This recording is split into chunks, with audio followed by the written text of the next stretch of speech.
All right, welcome everybody to our April game of the month.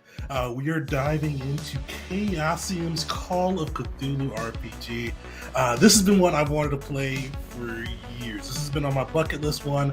And this is one of the ones, and you kind of notice probably by the array that we've got with the videos on a little different spot, because this is one of the ones I've wanted to actually experience as a player, not as a DM. So we brought on Jacob from Start Playing, and I'll throw his link into the chat in a second. He's going to be our keeper for this adventure. Before I pass it off to him, one last thing. As always with our games of the month, go check out our YouTube videos if you haven't. But we're going to be going through and giving away a free PDF copy of the Call of Cthulhu system.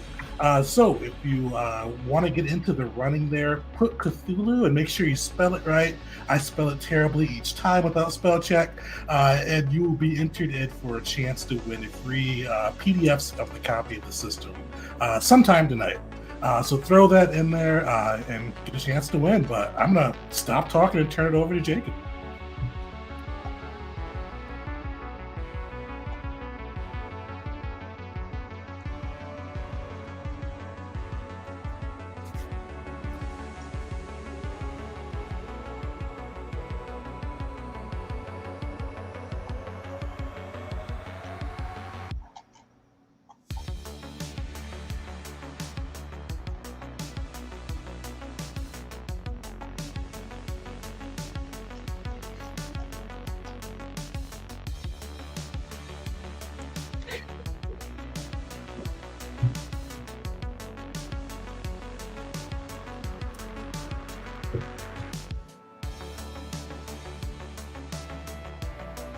I'll kick it off. I'm rolling with Miles. He's a police detective. He's got kind of one of those old 20s overcoats, got a real long, got one of the not fancy suits, but a nice suit for a detective. Probably spend a little bit more on it than he should. Definitely kind of a black coloring on that. Shaved head, dark skin, just with a very serious look in his eye, but just kind of a pretty laid back guy. With our guy, so with that too, he's a retired police detective. He's likes to have fun. Is used that kind of almost as a little bit of exterior. He likes to gamble. He likes to take risks, but he used that to kind of hide a past tragedy that occurred to him.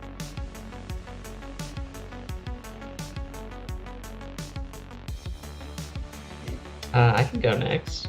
I'm playing Oswald Oz Strenberg, I don't know what you call people from Maine, a Manian? I don't know. A dude from Maine. He is an author, mostly fiction, but he's sort of wading into nonfiction. But he's very interested in sort of occult themes and all that sort of junk. So trying to get some boots on the ground experience, maybe. So in terms of physically, he is a little bit short, a little bit skinny, but is just sort of hanging in there. Usually he's wearing like a long sleeve button up with some suspenders. Got brown hair, sort of lighter skin.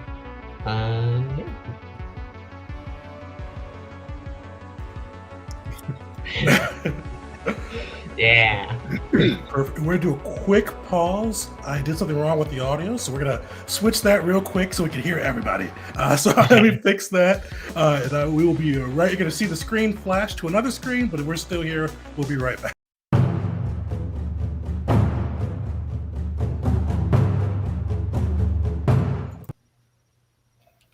Jacob, could you say something for me? Yeah, of course. Saying something. Am I coming through? Say something again. Sure. Something again. Again. There we go. All right, cool. That's what I did. So I guess that answers the question. I was the one. And this one is entirely my thought. This one was.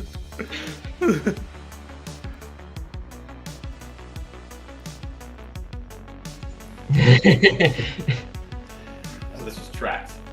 Perfect. So you guys should all be able to hear Jacob now. Apologies, I pulled over the wrong ID form, but it should be coming through now. And thank you. Shout out to Eurethian as well as Vidani. I may have butchered those words. Thank you guys for letting us know on that side. I honestly think it might have been for the best if they couldn't hear me. They probably were listening to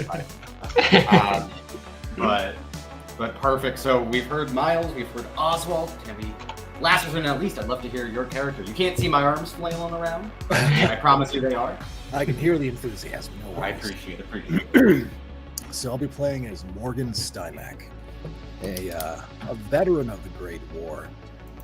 He is a photographer by trade who is made it to his 40s, and he's thinking that he's put the worst experience of his life behind him, but that might get proven wrong today.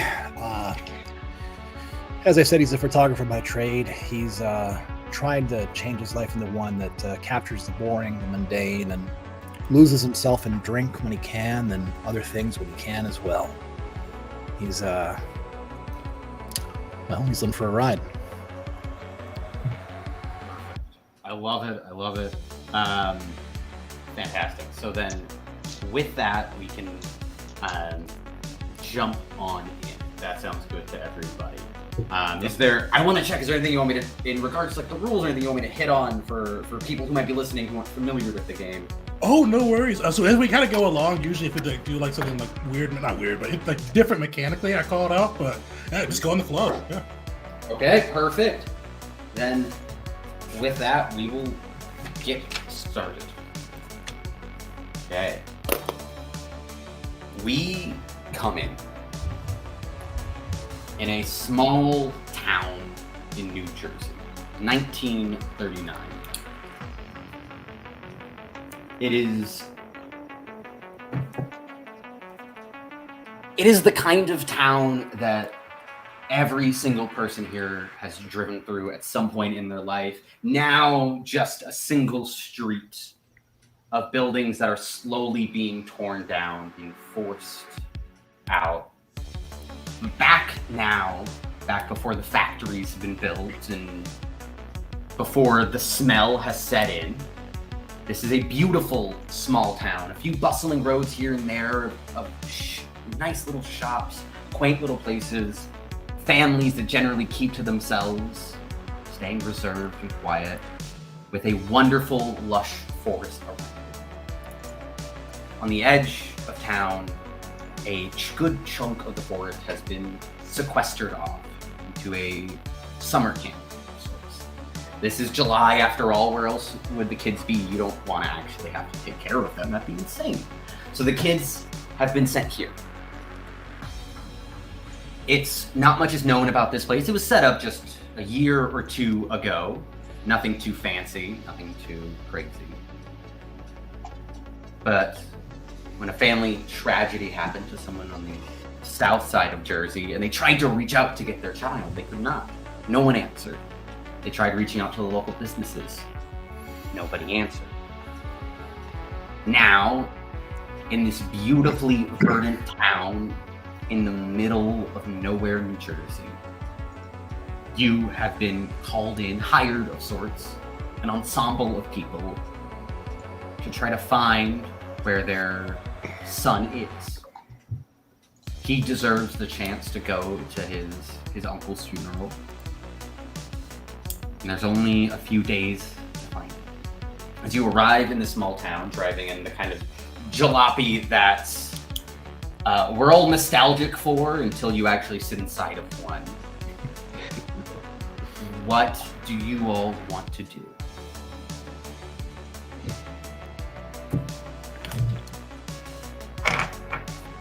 Well, Miles will either be driving or in the shotgun with a beer cracked. One of the two. Or a flask. 20s it's a flask, yeah. Or 30s it's a flask, yeah. 30s. There you go. Yeah, you've got a nice flask. Is there any sort of engraving on the flask? Oh, yeah, he's like actually he does. So he probably has it's kind of a nice OL engraved on his flask as kind of a little bit of a tribute to his daughter. which probably not the best thing to put in a flask, but he did. He did. You have to care about your family somehow. That was just always with them. As you drive the car, flask in one hand, wheel in the other. This is the 1930s. This is technically okay. No one's going to be too upset about drunk driving here. You can see there are very few people on the streets. A small town like this, people should be walking back. There should be a sense of community. It's probably it took you maybe 2 or so hours to get here. It's about 4 p.m. And it's not, well, it's humid and hot. Because of the trees, it's been able to maintain a nice 85-ish degrees. So people should theoretically be out and about walking around, but the streets are generally empty. You can easily drive through looking for anyone. And all you're finding right now are parking spots in businesses with open signs, yet nobody inside, at least from the street. Does that include employees as well? That'll be the first roll then. Okay. I love it. So with that, please do me a favor. Alrighty. And I'm gonna need a spot hidden roll for me, please. Oh. Well, thankfully he's a photographer, so I went hard on that one. Nice. Okay, I rolled a 20 on a skill of 85. Solid. Okay. With that, you can see inside, and there are people, like there are the merchants inside of the buildings, working at their respective places, but they've all kind of pulled themselves back. The roar of the car seems to have semi-alerted them to outsiders coming in, and they are all standing a bit away, but still within view enough of the windows where they can observe, where they can see who the hell these people are who have come into their city. All right. Well, he'll direct it at the gentleman driving the car and taking a few swigs every now and again when this mood strikes him. He'll ask, Morgan will ask, hey, maybe we should pull over and see what's going on. This is kind of dead around here. Yeah, it's real dead out here. Usually at this time of day, you'd see kids playing, people in the streets milling about, but streets are dead. I guess we could pull over, see, you see anybody inside them, the business? I guess I see the employees, but they look like they don't want to be seen.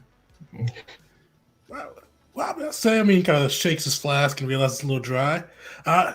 Let's ask by the bar, maybe pull in, refill, and see what stories they can tell us. Well, you're driving. With that, he'll lean back and just try to get comfortable. Absolutely. And what is Oswald doing as Miles looks for a tavern, looks for a bar? Sorry, you can tell I play far too much D&D. Is there anything you're doing from the car? Yeah, Oz is in like the back seat, hanging out, backseat champion. And right now they've got their sort of like a leather-bound journal that he's sort of scribbling in, and he's sort of looking between the two alcoholics apparently in the front seat, a little bit worried, but it's not unusual for the time period. But otherwise, sort of just taking notes, seeing. I'd say it's a little bit weirded out at the sort of surroundings here. Are there any other cars that are on the street? Yeah, great question. There are a few cars parked here and there, but they don't look like they've been driven anytime recently. This doesn't look like the kind of place where the people who are from here leave here all that often. Yeah. Okay. Cool. It has otherwise just hanging out, taking notes. Yeah, there is an atmosphere of stagnation to all the vehicles that you see. All right. Now, with that, you you are able to find, after maybe a minute or two of driving, it's still not that big a town, even at its most bustling. You are able to find a small bar just a few streets over, with a image of a horse kind of painted on the window, named Clydesdale. They named the horse right on there, huh? There is a car currently pulled up in front of a small black vehicle. No one's inside or anything like that. The windows are currently rolled down. You can hear what sounds to be there seems to be like faint noise coming from inside, but nothing too exciting or anything like that. Just the faint, dim glitter of conversation. Without, putting his head in there and really getting a good look at things, is there anything that can be ascertained from like the contents of the car, a bag, something that kind of gives a clue as to who the owner might be? Yeah.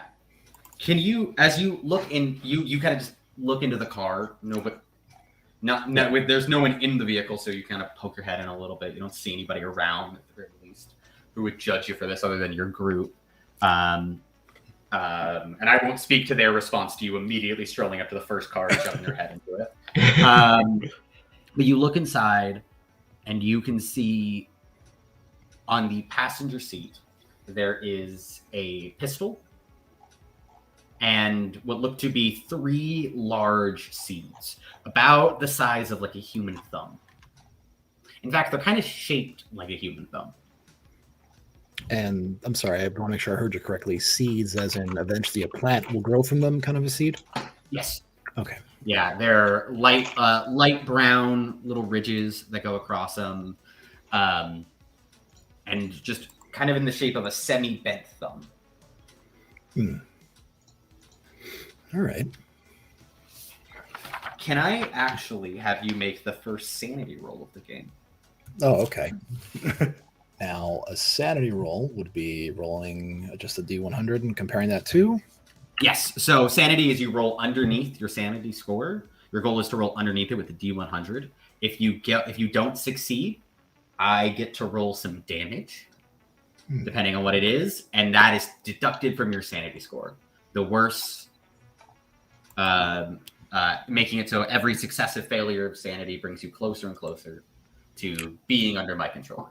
Well, I've apparently taken that first step, rolling a 40 versus a 2. Sanity is... Actually, no, I take that back. It's sanity is essentially your power, right? I believe sanity does start out as equivalent to power. Then I skirted by it with a 40 against a 45. Very nice. Very nice. You can feel, as you look at the plant, you can feel... I don't know if anybody here gets migraines or anything like that, but for a second you can feel this little bit of like lightning behind the eyes, that like this little burst of pain, sharp, growing, almost like something is trying to take root. Let's see what you did there. With that sudden jolt of pain blossoming in his head, Morgan's going to kind of try to shake it off and just treat it as, that was weird, and kind of continue on into the bar, or towards the bar. Okay. So you're going to just say, so you're pointing towards the bar? No, continue towards, towards it. Mm-hmm. As you walk up towards the bar, you can hear what sounds to be a soft argument happening.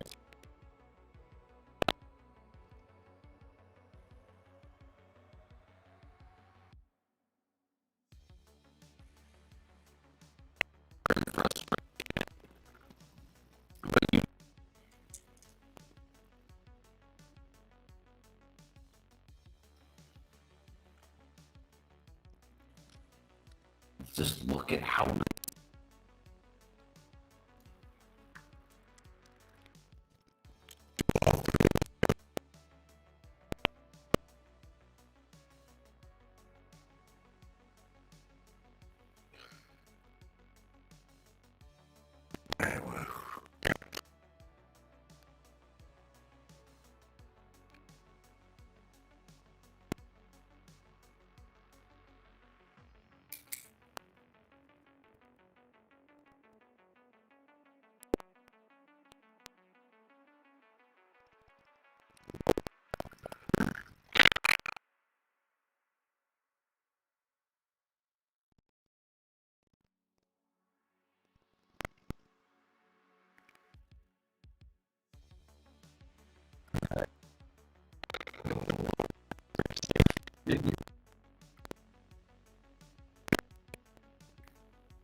about 100 years ago. As you stroll in, there's currently 3 people in the bar. The bar is kind of a dingy, smoke-filled place. Everybody inside is currently smoking cigarettes, and it just leaves a gray cloud along the top area of it. Small decorations here and there go across it, including a banner for Osterview's youth camp that says 1939 on it. The kind of banner that's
I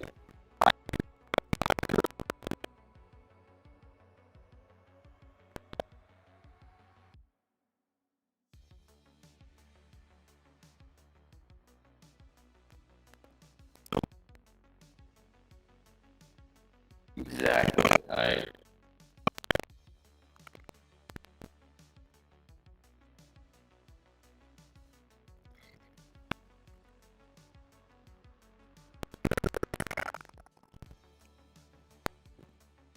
Okay.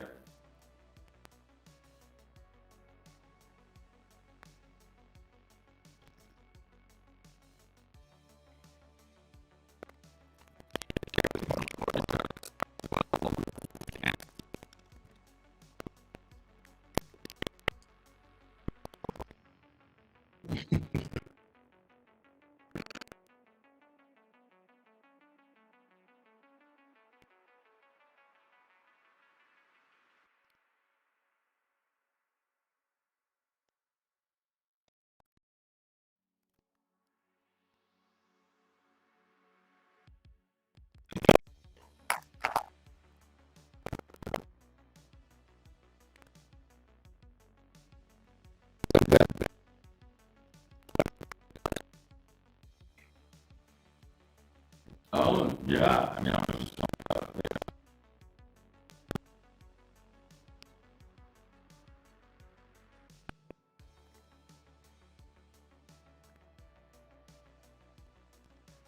Not 39. Oh, my apologies. I would have missed that.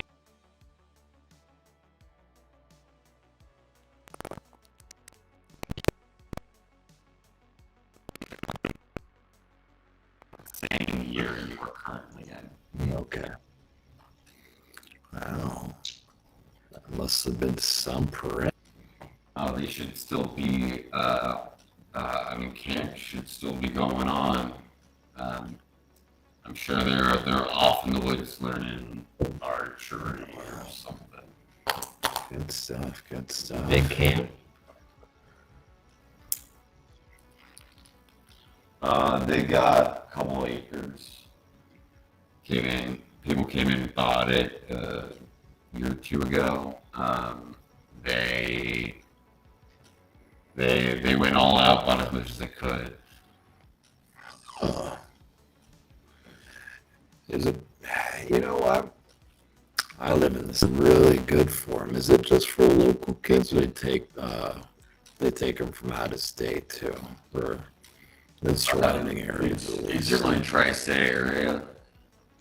Oh, right. And you know, any idea who we'd talk to if we were interested in getting They have an office on. I know they have an office for people. Some businesses, you know, they can provide fare if you're already in town. I don't know. Myself, I don't know the owner's name. It was a big deal when they came through, but the newspapers only reported on the name of the business. And all the paper prints that they Yeah. can figure out, right? Yeah, and a few in there. The drunk kind of like leans up for a second. You can see him leaving, like he's trying to come up with a cogent thought. I'm actually. That is at 99. So he starts to say something, belches, and immediately hits his head on the table. He is of no Have a help clock to you. somewhere. The other gentleman there. I'm pretty sure Nancy is the one who works there, who works at in the office. If you tell her Jeffrey sent you, she should be able to get you helped out. Jeffrey. Yeah, my name's Jeffrey. He says. Oh, pleasure, Jeffrey. Mhm. Nancy. All right, I'll remember that. Yeah, yeah. Used to work at the local library, but they pay her more. Well, that's capitalism, baby. Well, Nancy must be doing a good job. Usually, when I hear camps in town with kids, I see them running down the street, skipping camp, and you guys have a pretty quiet town. How'd you manage that? I mean, are they putting in overtime over there? No, the barkeep kind of jumps in at this point again. They do a really good job of taking care of teaching the kids the right lessons. You know, making sure they're hard working, they're dedicated, they're focused. We need to do more to make sure that they behave themselves. And you know, most parents don't have that kind of effort or even just the energy to do something like that. Thankfully, we got people like them down there who are doing all the good work, doing the Lord's work. They'll make sure this all is taken care of. He kind of leads. Well, you know, he's got that nephew, and I deal with a lot of kids in my job. I mean, between you and me, what are they doing out there? I mean, it sounds like they're working miracles. I'd love to emulate them a little bit. Well, I mean, like I said, I don't know. It seems to be, you know, the normal kind of like Scouts honor kind of stuff. You know, archery, team building exercises, rope bridges. What's it called when you make a fire by stacking the wood a certain way? Log cabins. Yeah. Thank you. Also, just let people know who the Boy Scout is in the group. That you immediately knew what that was. Yeah. Yep. I did not give a good description of that, and instantly, yeah, it's a lot. Blocked me in. Yeah, like stuff like that. Then they'll do after every once a month they'll go through and do a big parade in town, where they'll do a big cleanup activity right before it. It just seems to work. Whatever they're doing works well. All right. Cool. I guess we'll have to go check it out here, huh? Well, either you got anything else you want to ask these gents, or? Nah, I'm good. I think we're good. Unless we want to lean on them, which I don't think we want to yet. No. Let's breeze. Yeah. Well, we'll go find Aunt Nancy. Thanks a lot, Jeff. Yeah, And happy to help. It's about chugs. Does a cardinal sin? Chugs his old fashioned and leaves. Yeah, there's you get that little burn as you're trying not to do the I drink too much hard alcohol too quickly gasp in front of these strangers. You were thankfully able to make it out without embarrassing it. So Morgan's gonna finish half of his drink and leave it next to the drunk and be like, "Hey, you'll probably get at it when he wakes up." I just got 3 or 4 sips in, and it's just sort of gonna leave it there shamefully. There is a look of shame from the people working from the bartenders. Like, come on, man! Don't dip my beak too often. Just fine. Just trying to be cool. The two gentlemen who were there just mouthing the words "dip" their beak. He's a writer, guy. He uses words for a living. Yeah. You will have a great day now. Okay. Yeah, and you were able to head out of the bar. You're able to head out of Clydesdale. I want to take note of that car just to get it was a black. What now? It was a pretty. It's a small black car, not nothing especially fancy, but it does look to be pretty modern. It's something it looks kind of comparable to a Ford Angelia.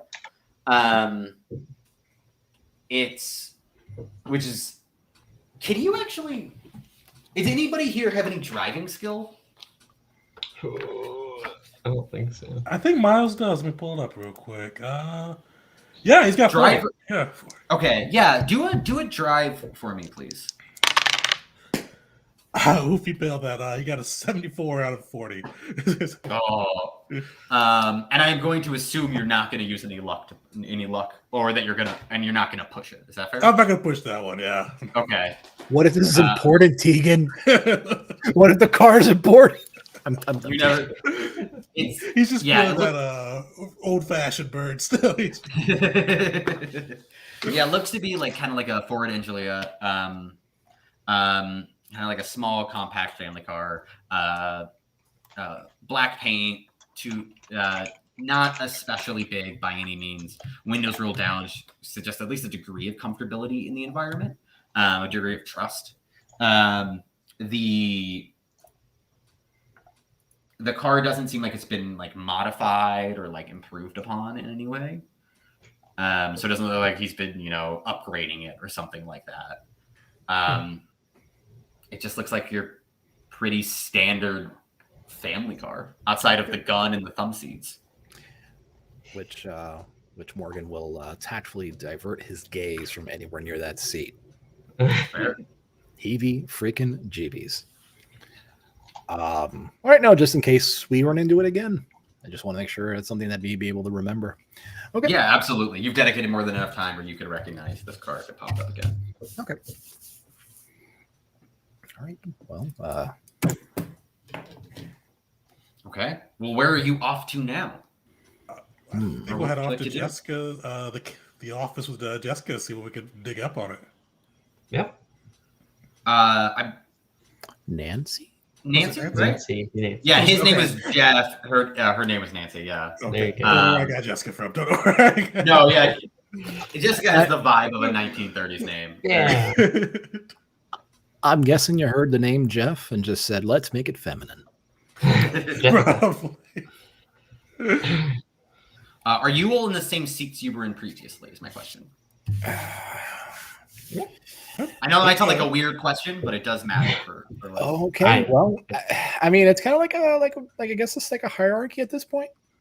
Yeah, it's You established. want to set the balance, and I don't think we're teenagers running at the car yelling "shotgun," you know. But so yeah, assume the same, right? Yeah, works me. Unless Oz really wants to yell "shotgun." Okay. Oz is like noting down anything that they might have learned there. They're not really too concerned about whether they get shotgun or not. Why do people pay for beer? It's disgusting. As you begin to drive in, it's not especially hard to find the entrance to this place. The green foliage getting denser and denser, dropping the temperature by another 5-10ish degrees as it just overlaps covering this place. A small little country road kind of bounces along. Can I please have Oz Oswald do me a favor and roll a... I'm going to call it a sanity check for me from the back seat. Okay. Sanity check. I got a 42, which is under my sanity, so we're good. Okay. Nice. As you begin to kind of work, as you taking your notes, checking over your notes, modifying it accordingly, like scratch stuff out, drawing the lines, trying to make the connections, understand any sort of underlying motivations. You notice the ink seems to be moving and spreading out slightly across the page. It's probably just like your pen leaking. It's not too uncommon, especially when you're traveling with pens at this time, for like it to blot a little bit here and there. Yeah. But it just seems to be almost slithering out from the edges of letters. Crap. I just try and like shake my pen or whatever, I'm like, A little bit of ink would kind of come out of the tip of it, just kind of splashing against the backside of one of the seats there. I'll say against the driver's side. See, Miles got to look up at the rearview mirror. Those sips got you, didn't they? Yeah, yep. I know. I almost feel like I'm starting to see things. Speaking of seeing things, any chance either you guys are gardeners? Yes, I am. I know a thing or two, but I wouldn't exactly call myself someone with green thumbs, Yeah, it's just, I took a peek in that car back there, and I know what a seed looks like, and it looked like seeds, but they were weird. They were long and kind of looked like maybe a finger or a thumb. It made my eyes hurt to look at it. It was strange. Yeah, I bet what the weird seeds and a bartender that doesn't want to chat your ear off. That's what we never see. They usually bartenders I sit down. I can't get them to stop talking to me. Yeah, they were practically pointing us towards the exit, towards the end of things. Oh, just a thought. With that, maybe it's just a big bean or something. I don't know. One of them legumes, I guess. With that, the car pulls into, after a few more minutes of driving, pulls in to a large loop where you can see there's essentially a office building, which is a smaller log cabin building, what's probably like the cafeteria main meeting place, a larger building. It looks to be about 2 stories tall, but it's almost certainly really just one open area. But it has at least visually enough height to be 2 stories. What looks to be a couple of showers off to the other side. Open fields that are going to go back, cabins further back. A loop goes around in front, providing some space to kind of drive around and pull up to. You can see the, while slightly faded from time, like it hasn't come recently, you can see the tracks of what looks to be some sort of large truck that probably dropped off some supplies for whatever need, food, medicine, whatever. In the center area, which the loop goes around, is a topiary, series of topiary statues. of what look to be a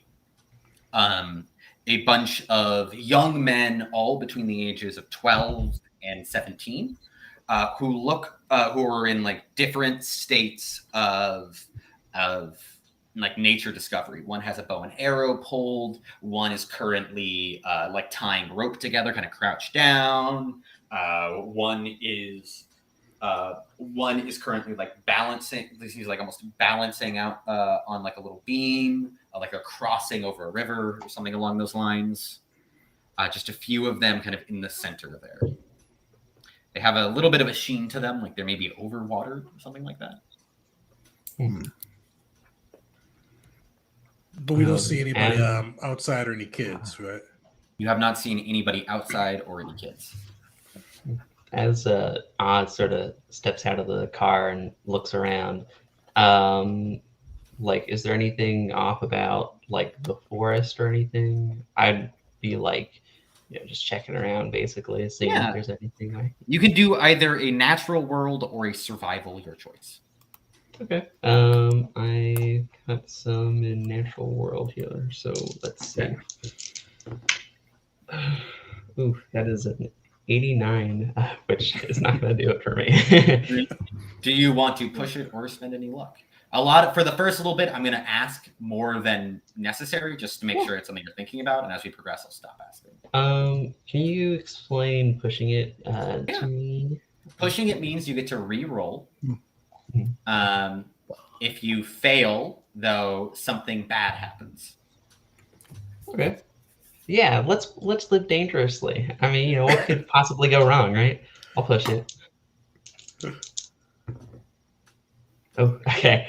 That is a 34, and I have a natural world of 35. So just squeaked it. Wow. Wow. Excellent job. What you would immediately notice with that, as you look around at the tree line, like the dense foliage, is there is almost a haziness to it. There's a sheen on a lot of the plants, the same way there is on the topiary statues. It would seem like overwatering is the most likely thing, but it creates this hazy effect. Like everything's just slightly blurred. It's almost equatable to like a very faint psychedelic quality, where everything's just hazy and free flowing. Like the longer you look at any of the plants, the more it looks like you were looking at a different plant and a different plant and a different plant. It branching off.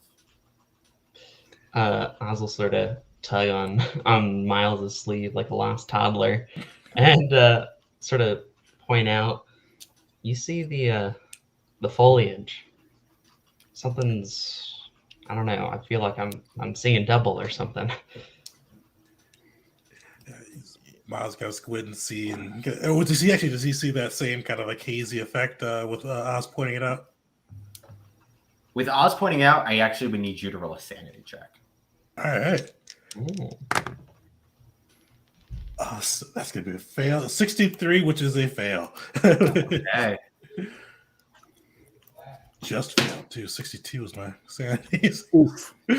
With that, you're going to take 2 points to your sanity. All right. As you look, and you don't have like the baseline knowledge of nature the way he does. Like he knows it just a little. He has that scout's honor kind of knowledge. And as you look at it, it feels like it's stretching out towards you, reaching into you of sorts. You can feel this. What's the right way to express this? You can feel there is a piece of yourself that is part of this ever-growing plant that extends into your daughter and descends back into your family line, continuing on, and that those branches are reaching out towards you, trying to grip at it. You step back, and as soon as you do, it fades away. And so you kind of see him like he jumps back. Hey, you saw that? Oz, hey, what's going on out there? What is that? Yeah. I've just been seeing these hazy plants. I guess I don't know. There's a fella they're reaching right at. They're trying to. I don't know. It's a weird spot, man. It's a weird spot. We should get inside. I'm gonna while that's going on, just it's still fairly light out, right? Yeah, it's about 5:36. The sun is just approaching sunset. I mean, it's middle of July, so the sun's still pretty high up there, but it's just beginning. It's a real like descent, giving everything like a little bit of a hazy orangish hue. Okay. It's still pretty well lit, well visible. Okay. Well, Morgan did bring with him one of his smaller cameras, and taken by the statues, he's going to snap a photo. Okay. I'm trying to remember his photography and art. Photography and art. Can you roll? Can you roll a photography for me, please? Art photography. And so far, I'm rolling things. I'm like hardcore spectin. Yeah, 6 verses by 80. Nice. You got a 6. Yeah. Okay. Can you do me a favor and tell me what kind of camera you have? Oh, Lordy, I looked this up. Okay. I was like, oh, how small were cameras back then? There was a small pocket one that Kodak had. I'm trying to remember the name. Okay. Camera tech. Wow. Okay, I think I have. Yeah, I kind of. That was a Vest Pocket Kodak. I think that's what the one that it was. Vest Pocket Kodak. Okay, so I'm just pulling it up to make sure that I just want to check. Yes, I can see that there. 1913. Cool. I just want to check exactly how the film process is. Okay. Which really goes to show how dirty this is going to get. Yeah, I was about to say hardcore. Oh boy. Yeah, it's okay. So use the smaller one. Okay, cool. Contact printed. I mean, I know that I'm surrounded by eldritch horrors, but Morgan doesn't. It's like, ooh, cool. Neat. That answers my question. Sorry, that took me just a second. I just needed to see exactly how the film worked. No. And you're able to snap a few photos, getting what you hope will be a pretty dazzling wave of the light kind of popping off the brain, popping off like the topiary, reflecting off it, giving there a kind of a human quality to these statues. Yep. Okay. Well, with that, satisfied that he did a good job, he'll put the camera away and approach his compatriots. Okay. As you all get back together, you hear the sound from the showers, as it sounds like someone has turned on the water. You didn't see anybody, but you do hear the sound of the water emanating from the shower. It's a little thicker than you would normally expect the sound of water to be. Almost like a faint splat, but it does seem to be on. I guess not everyone's missing. Yeah. I know we're supposed to check in with the office, but I haven't seen a kid here, and I've never seen a kid not skip a camp activity before. So I say we got to check out and see if we find anybody in the locker room and see if they can tell us. All right. I mean, we're 3 guys walking around a summer camp and one of us has a camera. You see it flashes back. I'm an officer. It'll be fine. All right, fair enough. Okay, follow your lead. Okay. Yeah, you can go first now. Miles will take point. Still really shaken from the tree incident, but he's kind of trying to put some bravado on and head towards the shower noise. Okay. With that, you walk in towards the shower, you can see the building. It's a small little building, open air roof, so just a V-shaped roof, but a lot of open air, so any sort of steam or anything like that would be able to rise out of it. As you walk in, you can there is steam coming off it, and there's like a both a sweet smell emanating as well as a like very faint copper smell in the air.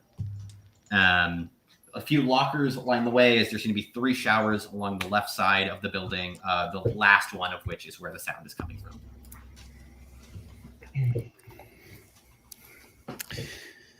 You sure you don't want to check out the office first? Got a bad feeling about this.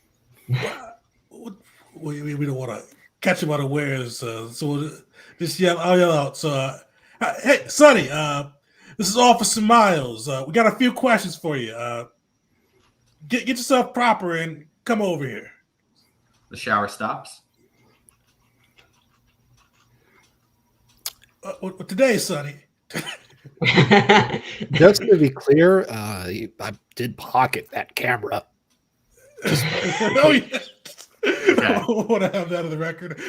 Oh yeah, just yeah. That's fair. That's a very different game.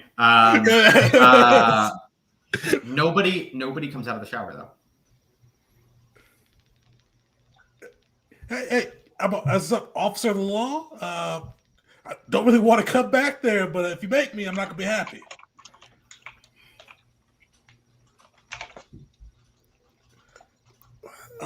Morgan, you go check that out.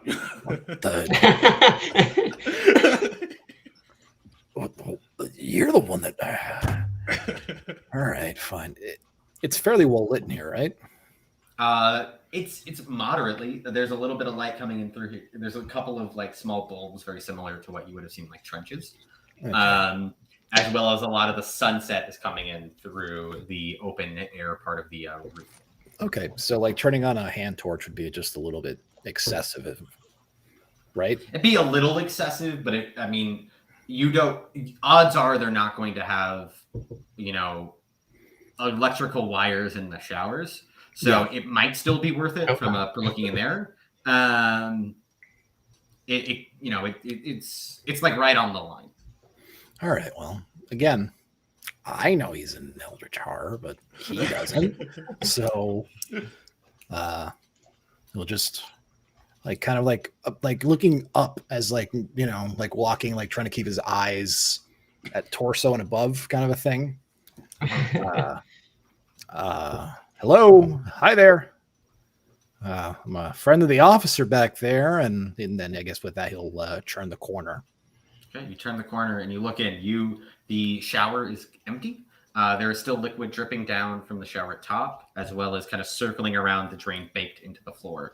The material is dripping, but like lagging closer to, it has an almost a sticky consistency to it as it drips from there, as well as on the ground. It seems to be holding firm like a thin layer of film against the ground of the shower. And The use of the term material and the term liquid are not exactly comforting here. no. Did you turn a torch on? No, Okay. not yet. I'm about to, now that I'm gonna try to get a closer look at the liquid. Mm-hmm. And is it safe to say that the closer I get, the copperier the air is about me? Yes, it's more coppery. But it's also significantly sweeter. Okay. Well, weird. So, it's safe to say that I don't think this is water. Or it doesn't look I like would say that's fair. It doesn't really look like water, unless it's the grossest, most poorly maintained water. Okay. Yeah. And I have gone to that summer camp, I promise. Oh, my God. Like, where do you get your water from? The septic tank. No. Yeah. Free Free EPA. All right, so it's the 1930s. Everybody's got handkerchiefs. So Morgan will pull one of his out and kind of, I guess, dip it a little bit into it, and kind of like just get a like. It's weird. He doesn't want to get his hands on it. It looks wrong. It looks weird, but he wants to get a better look at it. So he'll kind of like dip the handkerchief in it a little bit, and be like, and just yell at everybody else, hey, there's nobody here. And it looks like they're showering in some sludge. With that Miles around the corner too, is there like because it's like a window or anything kind of by where the shower is, like a window or like a door that they could have got to without us seeing them from our end? Not without you seeing them. So like the only really exterior sort of the door that you came in through, there's not like windows, is the top of the building. The far sides would have like the open V area, like open triangle area before you get to the roof. That's like with a lot of these kind of campsite stuff is so that you can release the steam. It doesn't build up. It cuts down on ventilation and stuff. Yeah, exactly. But from your there's a lot of open air up there. In theory, you should have been able to see. Okay. Well.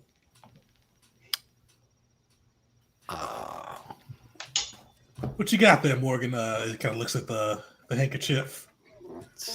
I think it's supposed to be water, but then he'll take a bit of a whiff, and it doesn't smell. When you hold it close to your nose, you can very strongly get the scent. The thing it most smells like is syrup.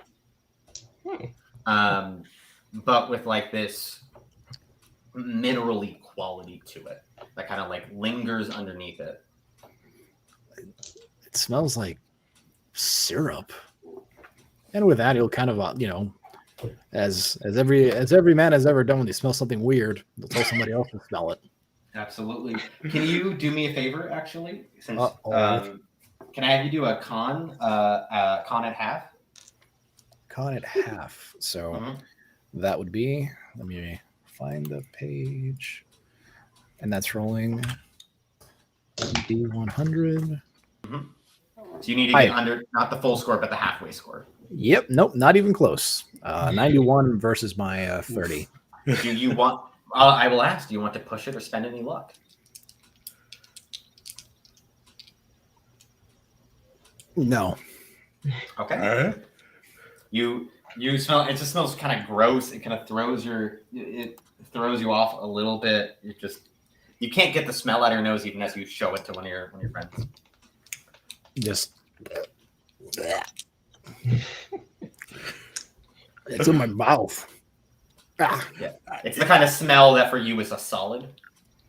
Yeah. Well, it can't be that bad. It's syrup. How does it smell like syrup? Take the handkerchief and take a whiff as well. I wouldn't put that on my hotcakes. Can you roll a Constitution as well? All right. 85, so he fails that as well. Oh my lord in heaven. I'm just imagining it's both like retching and vomiting. That's what I was just gonna say. He's like, it's not even it's not even that bad. It's just like you're just getting like really it doesn't smell bad per se. It just smells like because it's like really strongly scented syrup, but with that minerally undercurrent to it. So it's like you can it's like stuck in your nose. It's stuck in the back of your throat. You can taste it like it's just a part of you now. God, like they're eating pancakes and burning pennies at the same time. Oh yeah. Oscar just looks up from his book and says, "Are you boobs sniffing shower gunk?" It's weird. He said it smelled weird. That's our first. We had a clue. It was a guy here, and you give it a smell. You see. I think I'm good. But if you didn't find any little rascals in here, I guess we're gonna have to go look around for someone else. Yeah. It's weird. So he's got his own little buddy, little metallic buddy, portable buddy. Is what that he's gonna try to like take a drink and try to get that out of his system, if you will. Yeah. You take a drink, and as you do, it drips down your throat and coagulates as it does so. All right. Can I spit it up? You can try. Yeah. All right. Yeah, you can absolutely try to spit it up. Do a first aid for me. Okay. Hey, something else. All right. Let's see how that plays out. Hell yeah. 46 against my 50. Yeah, you cough you cough it up and it kind of burns. It's the closest thing to compare it to is when you're incredibly sick and you start coughing after having just a ton of lozenges, and that like waxy feeling that kind of rips up your throat as you just cough it onto the ground, and you can see that your drink has become the same sappy material. Ugh. Toss that handkerchief, by the way. Miles will kind of pat you on the back and throw away. Go down the wrong pipe. No, it's just it was getting thick. Like I tried to wash it away, and it did the opposite. It made it like a little syrup breaking my throat. Well, hold on there, because it's your flask turned to the syrupy. You think, right? I mean, just to get the description correct, it essentially just what little tiny bit of syrup I might have inhaled with sniffing it, it got bigger. Is that right? I am neither going to agree or disagree with that. I'm only going to specify what I said, which is just that when the alcohol hit your throat, it seemed to change textures and coagulated. That's however you want to interpret that. I'm not going to tell you what's right or wrong there. No, that's perfectly fair. I get you. All right, so let me rephrase that.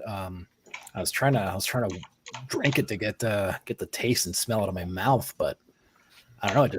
It reacted with the alcohol or something. I got no idea what's in that stuff.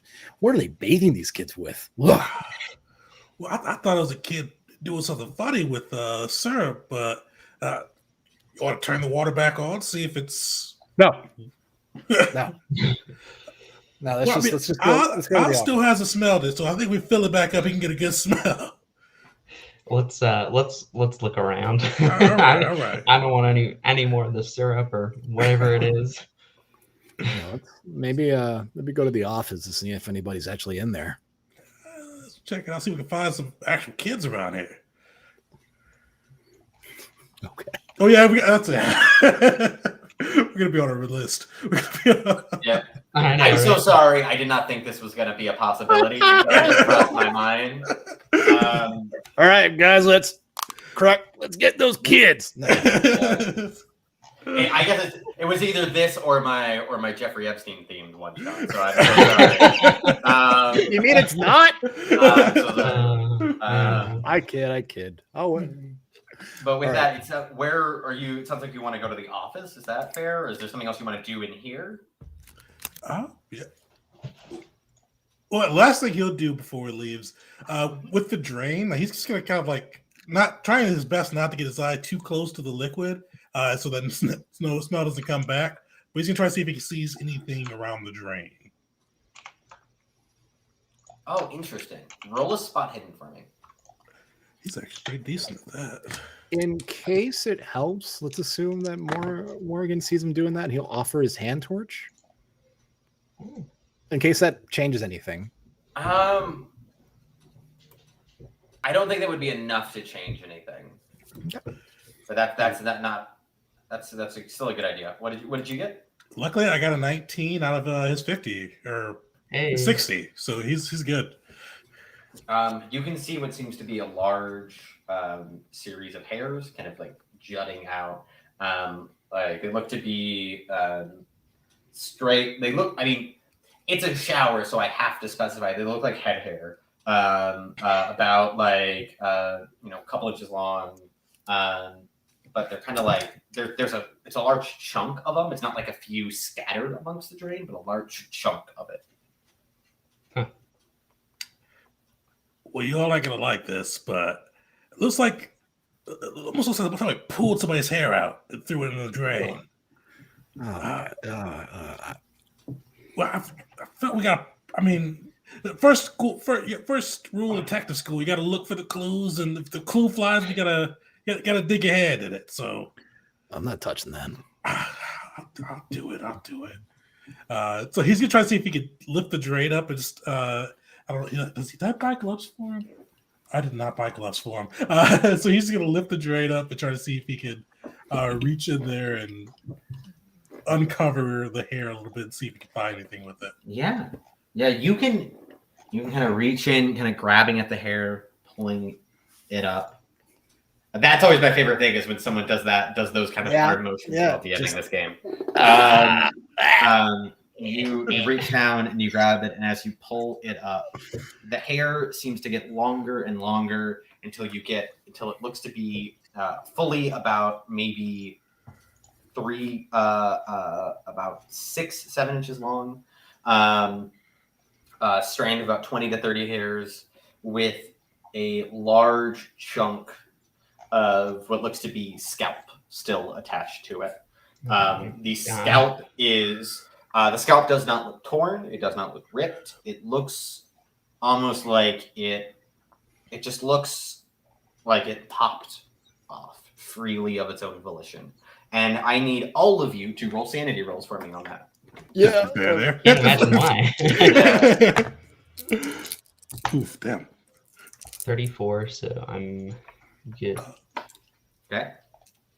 So I think I crit. No, I just was off. So I got a 98. Oh, that's very close. That's Yeah. good. Okay. I'm hanging out at an 82 against my 45. Okay. Then the both of you who fail take 4 points of sanity damage. Oswald, you take 1 point of sanity damage. As it just pulling it up, the syrupy material kind of just dripping and drooping off of it, hitting into the bottom of the shower with just a thump kind of sound, just smacking against it. The skin. Is anybody here proficient in first aid, or does anyone have anything in first aid or medicine? I've got first aid. I believe I have first aid as well. I also have first aid. Look at us. I will. What I'm going to say then is, one of you, whoever wants to, can do a first aid check. But because all of you have it with first aid, whoever does it gets this edition's kind of version of advantage where you get to re-roll the 10s, please. Probably Oz on that one because we're probably a little bit reeling as we pull this out and fail that sand. Yeah, I'm not that good at it, but I can try. Go for it. Okay, so roll the 10s place twice for me and take the lower result. Okay. First one was a 14 already. Okay, so that's 14, Okay. which will pass.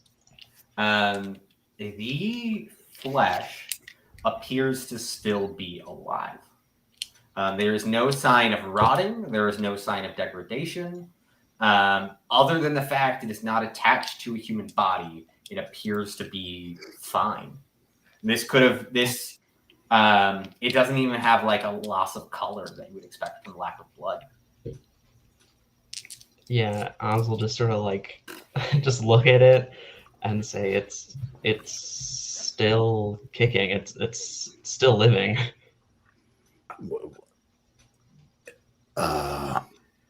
What? It's a scalp. And you kind of see him he's gonna toss it as you say that. The most terrible wet splat I've ever heard. Oh yeah, it is. Are you just loosely chucking it anywhere? Just back into the center of the room, or you just? He's not tossing it at anybody, but he's kind of tossing it towards the center of the room. Okay. No, yeah, I didn't think you were throwing it at a person. I was curious if you were just throwing it behind you, towards a wall, or if you were throwing it. Oh, he's throwing in front of the group, away from. Okay. God, I'm just imagining. Are you sure? Catch. You hold it. Call of Cthulhu makes you ask the weirdest questions. Yeah, really. But yeah, you're able to throw it. It exactly lands on the ground with a sickening kind of sound as it just drags along it. The hair just awkwardly there. It just lays there, totally fine.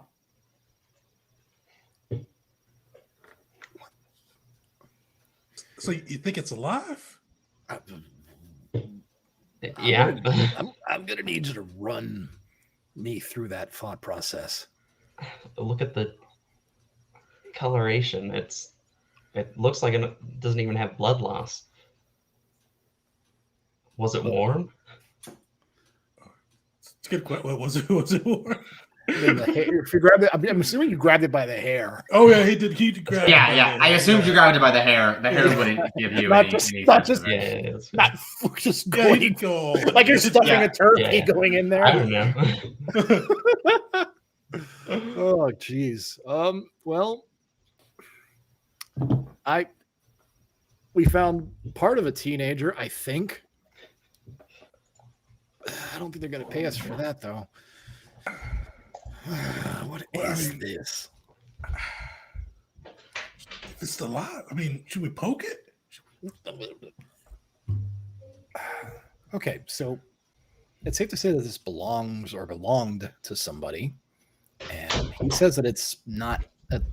I'll go with not dead, alive. I don't know. So what are we supposed to do with this? Is this evidence? Evidence of what? Really bad hair loss? I mean, a new This form of is scalping. incredibly They're bringing bad hair scalping loss. back. It looks like. No, just like what, a little corner. Okay. Maybe we should just file this under. We'll discuss this later Uh-huh. because I don't think we're gonna get anywhere. Does Wonder- anybody here? Can I have everybody here do a listen for me? Ooh. Hell yeah. Oh, what did I do? Oh, good, I'm good. I beat my 60. That's it. So when you don't have anything in a You skill, have the how does base that work? value of it. So Okay, like that- everything always has a okay. base value. In this Yeah, case, yeah. 20% is the listen base value. Cool. I believe if I'm on the right character sheet. Yeah, because we're It's using 20%. 1920s era. Yeah. I got a 1.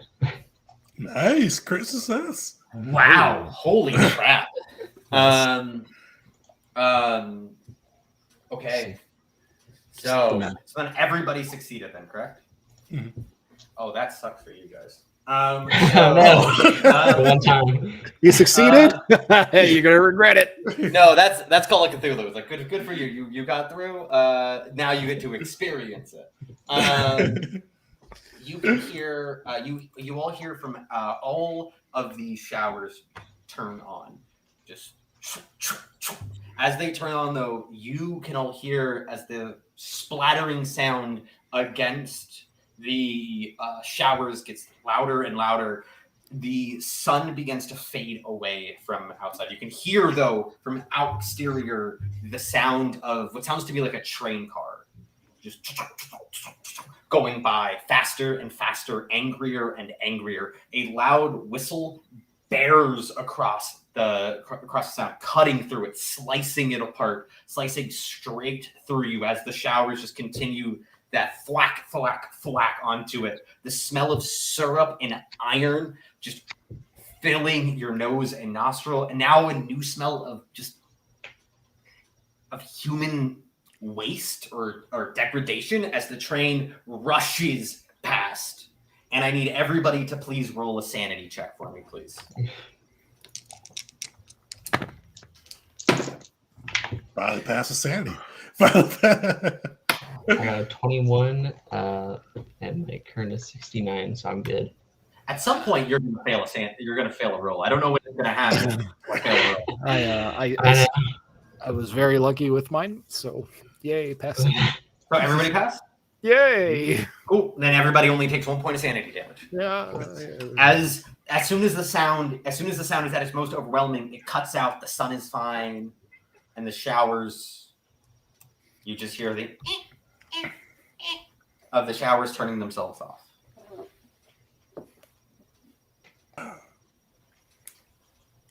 Did y'all see the train tracks? I didn't see any train tracks outside. I didn't see any damn team. No. I didn't see any train tracks. I almost wish I did. Hey, office. Yeah, let's go. I think we should check out the office. Let's go check out that office. I feel like Nancy's got some splaining to do. Right? Hopefully, she can tell us what that scalp thing is and where the kids are. Gosh. Well, okay. I guess we're all in agreement to go to the office. We head there. I imagine with a little bit of haste. I don't know about you all, but I want to leave that place behind quick. Miles is walking quickly, and he's got he's trying to do it casually, but his hand is hovering by his revolver, the whole time he's outside. He's like clearly looking around for train tracks as he walks outside. Absolutely, yeah. As you walk out, there is very clearly no train tracks. However, the Ford and Angelia, excuse me, is currently parked in front of the building that you understood to be the office. That's the one we saw with the seats too, right? That you saw at Clydesdale, yeah. You saw Clydesdale had the seats in it, yeah. Okay.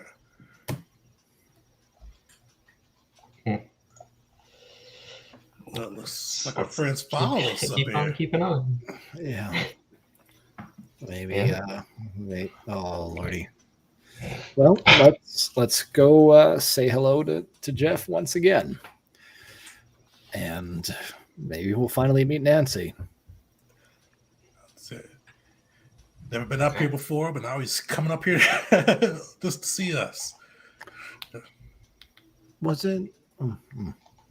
Jeff never said that he hadn't been here before. Oh, Jeff didn't. Okay. It was the barkeep who had said he'd never been here before. Just for clarity's sake. Jeff never specified his relationship to the camp outside of that he knew someone who worked there.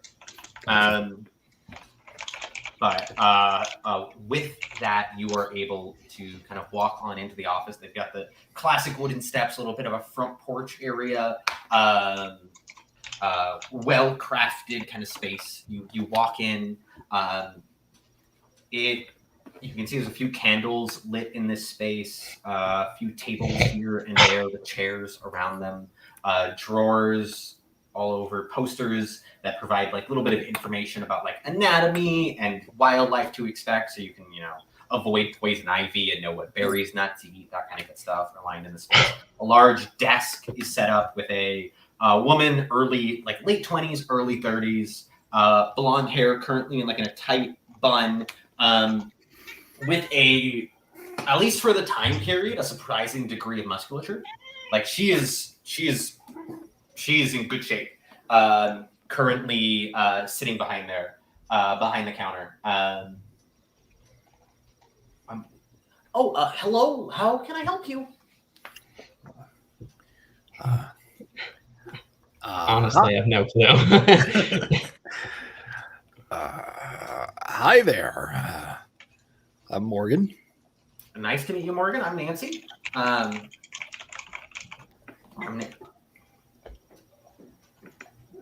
can I help you? Is that the end of the conversation? Oh, I'm sorry. I was just taken in by the beauty out there. It's really quite a nice spot you have here.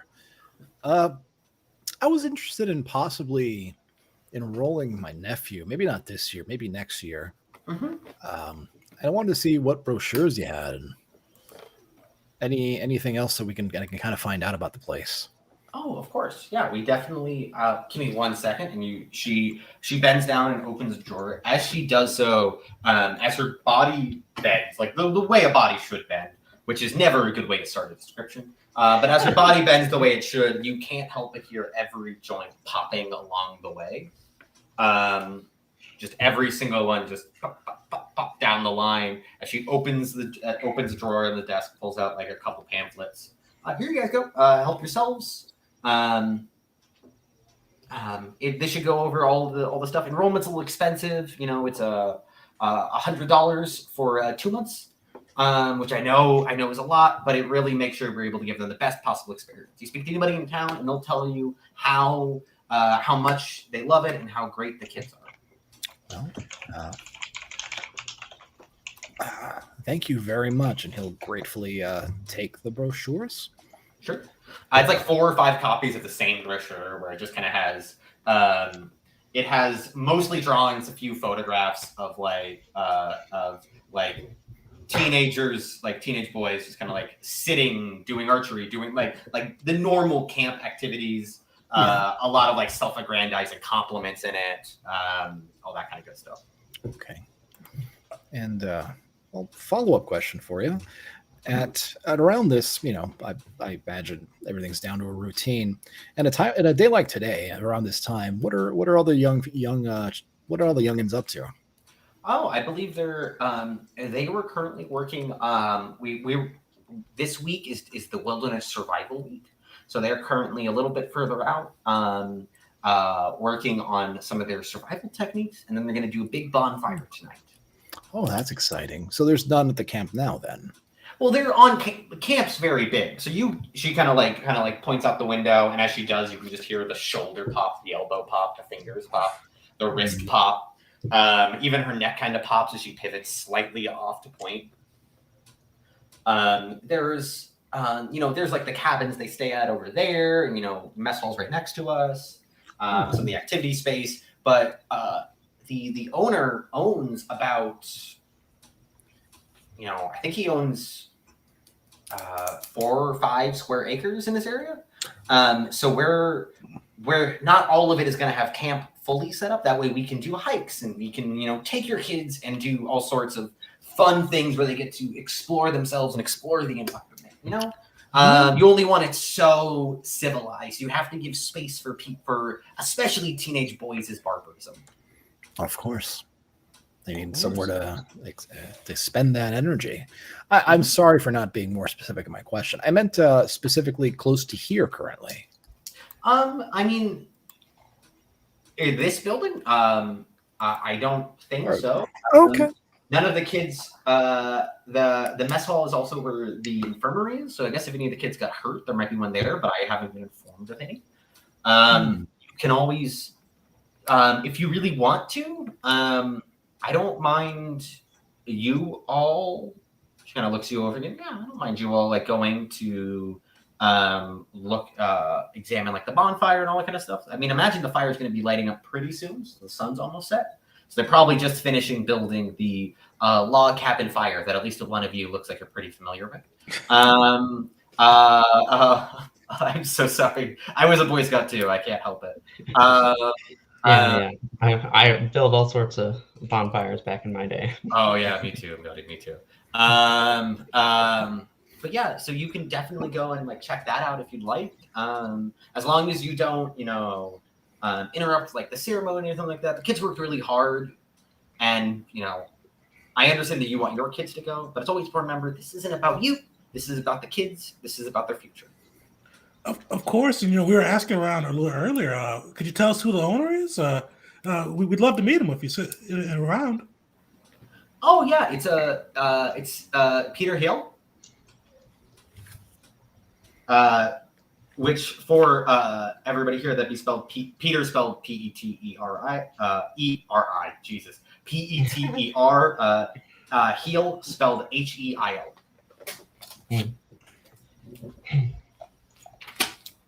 Sorry for talking your ear off here, but I've got a niece.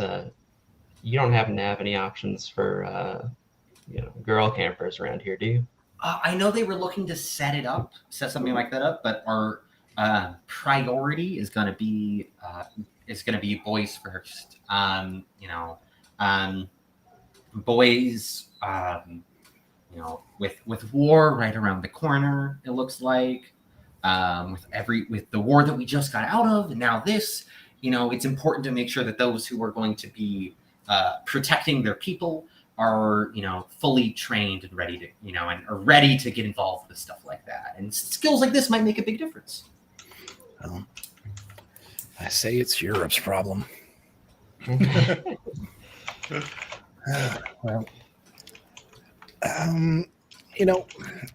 one last thing, and I'm sorry for taking up so much of your time.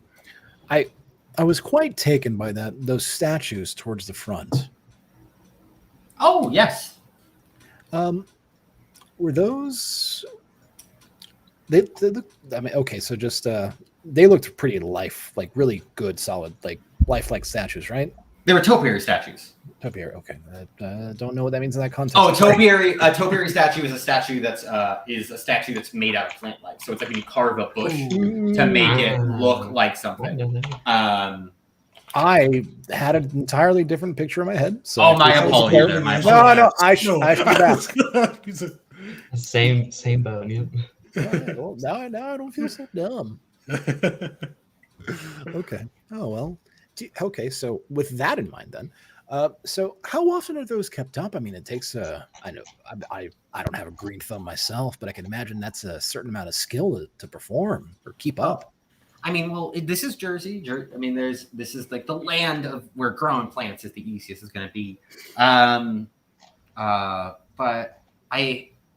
I believe the original designs were done by Peter himself, and then he has somebody who works for him who kind of does the upkeep. One of the local gardeners, same kind of people who take care of the fields out there, as well as make sure that the environment is kept perfect. Well, it certainly looks perfect. Okay.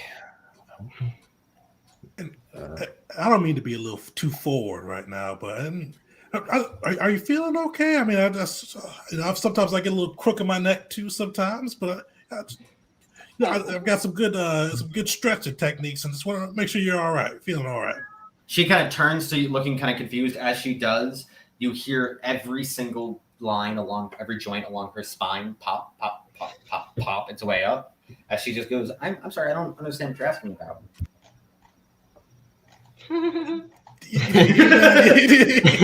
That's what Oz does. Well, yeah, I'm being nosy right now. If it works for you, but I'll just. Can I actually have you do a first aid roll for me after that question? All right. Oh, that's bad actually. 100. Oh. Okay, so that's a crit fail. Okay. Yeah. How do you crit fail this? Okay. Your bones are really noisy. Yeah. No, there's this. Yeah, it's just so like disorienting. Because you can like hear, if this was like your body, you'd be in pain right now. Like you can't just have joints popping like that and have it feel good. This isn't the occasional popping of your fingers or something like that. It sounds like her body's being dislocated and reassembled every time she moves it. And you just need it to stop. Like it's just that like the last time you heard sounds like this with this ferocity would have been like on the surface when you've seen like bodies fall in ways that bodies are not meant to bend, and the noises those joints make when they're forced and twisted from falling down the wrong thing, from being hit by the wrong thing, as ribs dislocate from just trauma.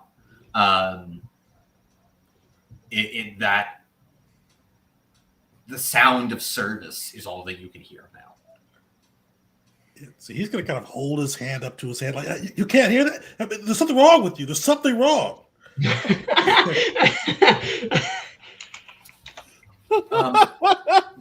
So funny. I'm actually going to say with that, I am going to need you to take 2 more points of sanity damage. And as she just kind of looks at you all, can I please ask? Why don't you step outside? Why don't you all take your friend outside and give him a chance to breathe some fresh air? People, and you can come back when you're feeling, a little bit better. Okay. I hope you're feeling okay, sir.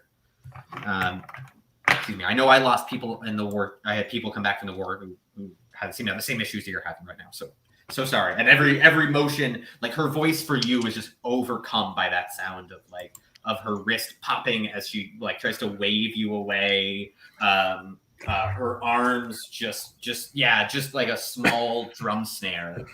Just every single little motion. Getting louder and louder. So he'll actually like leave pretty quickly. Like he will, since she says to go, like he does not look back.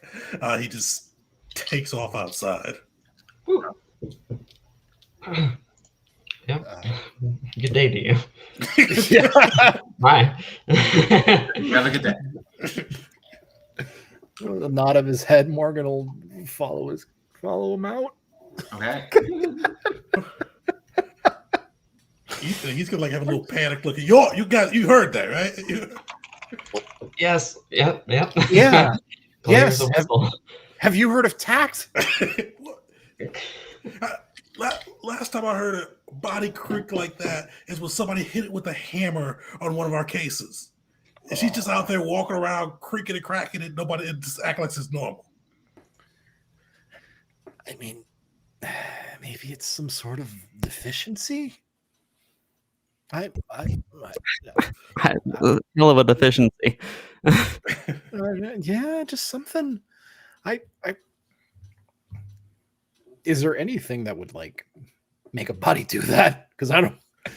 This is me, the player. Was a hammer. Oh, that's I made the player asking, like, is there anything that would make a body do that? If you have medicine, you can do a medicine. I don't have medicine. I've got first aid, but that's... If you first aid wouldn't cover that, would be medicine. If you want to try for a medicine, you can. It's 1%. Yeah. Sure is. But otherwise, if you don't have medicine, like, not really. Like, the only thing with it, like an untrained person would possibly think of would be like maybe really, really severe arthritis.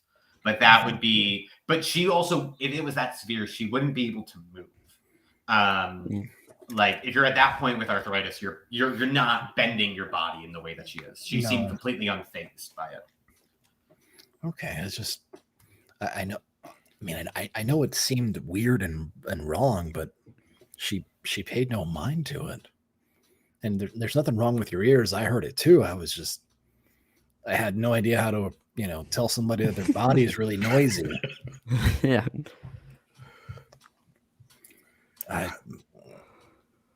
What is this? What is this camp? I couldn't tell you, but between the train and all that, I'm not having a good feeling about it. And where's your buddy at? He wasn't in the office. What? Jeff, the guy from the car. His car's pulled up here, but I didn't see him there. You're right. Maybe he's by the bonfire. It could be. Do you want to check out the bonfire? I mean, she said something with the mess and kids being hurt, and we saw a scalp. So I want to check out. I mean, I'm down to check out the mess, so we could go right to the bonfire and make sure the kids are all right. Yeah, maybe. If it's on the way, I don't see why we don't hit both. As long as we can get away from the lady who sounds like a tub of Lincoln logs was thrown down the stairs. Probably could hear her cracking a little. At least she won't sneak up on us. Famous last words. Yeah. I know. The camera zooms out and her standing right behind her. Oh, man. Well, all right. So I guess if we make our way towards it, what's the closest thing between us and the other destinations? I mean, literally, she said the first aid area was in the mess hall, which is the building literally next door. Like it was the 2-story looking building. Okay. So it's quite possible if that's 15-second walk up to the door. Okay. All right. I unless anybody has an objection, I'd suggest we go there. I'm down for that. Yeah. Okay. Can I actually have who's the person walking in order of walking up to the door? Who is third? Probably me. Okay. The reluctant author. Yeah. Can you please do me a favor and roll a spot hidden for me? Spot hidden. Okay. Mhm. I got 50 on this. That's a 79 now. So Okay, cool. Now with that, you walk up to the door. all good, folks. I guess sometimes you just don't want to succeed in Call of Cthulhu, huh? Yeah. It's woods. All right. You walk up. You're able to walk up to it. It's got the kind of fish, like almost like fishnetty kind of like anti-mosquito kind of grating up. stop bugs and all that kind of good stuff from getting in. The doors don't appear to be locked. They're very thin wood that reveal a large area, somewhere around like 2 rows of like maybe 6 long tables, benches instead of chairs that just go straight down across it. I'm sorry, Oswald, if I just start giving you flashbacks to like 14 years old. There's a midsection where you can see like a large like bar area set up, not for where they have the placement for foods. And then you can see the hallway kind of heads down. There seems to be a bathroom, as well as a little further down. You can see a first aid written in like wood with a smaller door as well leading into that area. I should say smaller than the double doors you've been through, if only because it's Call of Cthulhu. I'm not saying it's like a tiny door. It is a regular person-sized door, but not the double door. A very important distinction in a system like this. And next to it, something says "Eat me, drink me." Though. Yeah. Okay. Well, say obviously you would have mentioned that there's not a soul to be seen. Not in this space currently, no. Okay. Well, Morgan will tentatively call out, saying hello. You hear from the nurses area a crackling. Like a bone crackling or a fire crackling? Yeah. She did roll a listen. Okay. Barely squeaked out a success. 59 out of 60. 59. Success. Nice. Okay. With that, it's either bones or it's branches. Oh. Maybe it's just some celery. I don't know which one I want it to be.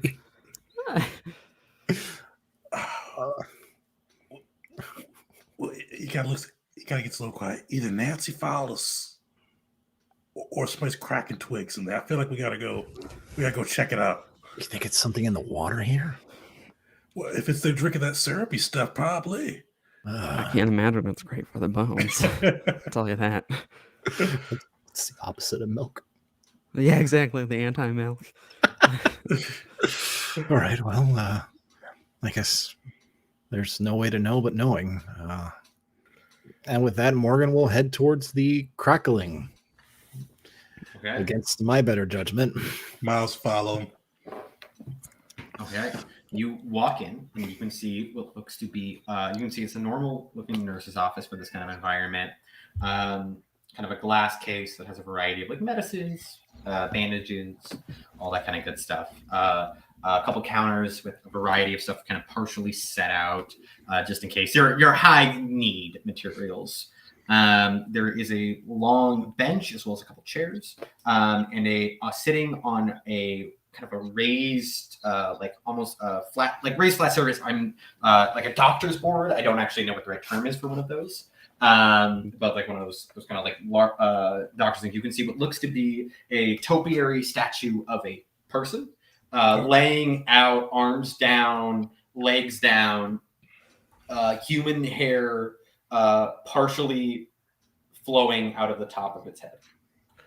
Is like the human hair, like, is it kind of like doing the thing that we saw like at the drain where it's got like partly skinned off, or is it still like completely attached?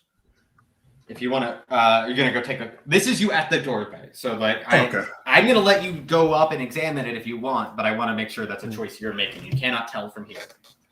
Perfect. One last question before I do examine it. Is it a kid or like an adult topiary statue? It looks to be like teen. Teen? Okay. I put Miles as a risk taker, so he's going to go up and kind of look by the hair to see if it looks familiar. He's going to try to see like if there's any signs of anything like with this, especially if it's seeing like the hair looks like the scalp that he found earlier, and just kind of figure out what's going on with it. Yeah, roll a first aid for me. Oz is just following into the room here, just flabbergasted. 51, he failed.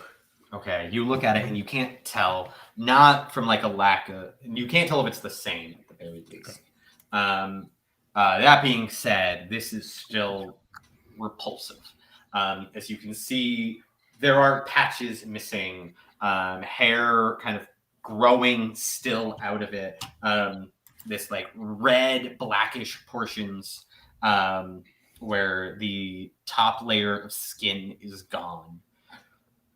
The branches seem to bend and roll, and as you look closer into it, you can see between the branches, you can see bits and pieces of flesh the same way you can see on that skull cap. You can see little bits inside of it as the fingers try to bend little bits here and there, and the twigs break as they try their best to fight or resist or do whatever they can. Parts, as they do, little more of that syrup begins to drip down off of their arms, pooling the area around. And I need everybody to roll a sanity check. Yours is at half for me, Miles, because you're right up next to it. You'll fail. That will be a 20, which will be a success for me. Oh my god damn it. I failed. Okay. So it's going to be, I rolled so low. I will hit 5 soon. Sorry, something fun happens when you hit 5 sanity loss. And in one go. With that, you're going to take 2 points of sanity loss, Oswald. Everybody else will take 4.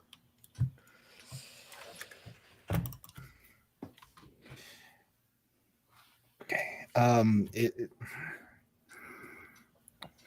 So how shaken are we? 4 sanity loss is fundamentally a huge amount of it's a big amount of sanity loss, right? This is unpleasant to a difficult to imagine degree. I'd say the only person who's probably not all that shaken is Oswald, mostly because he's currently crouched in the doorway, shaggying his way out of the situation. For like the rest of you, this is like for those of you two who are like there, and especially for you, Miles, who's like right up next to it, examining it. This is visceral and haunting for both of you. For you, Miles, you would think like this would remind you of. This is significantly worse than anything you ever saw in your service, and you as an officer. And this would be like, and you've seen some shit. Same would go for you, Morgan, where it's like you took photos in war, like you were in war, like you saw some monstrous things. World War I was unimaginably unpleasant, and this rivals any of that. Well, because my first instinct is take a picture, but if he's that shaken, then no. Yeah. Miles is probably gonna like retch again, especially if he sees like the flesh and the syrupy thing, all bad smell and like pieces of flesh combined. He's probably gonna puke a bit. He's gonna like take a step back and puke and goes, "What the hell is? What is this?" As you puke, the other two of you do not hear the sound of him retching, but instead hear the sound of a train chugging along for a second as it leaves his body.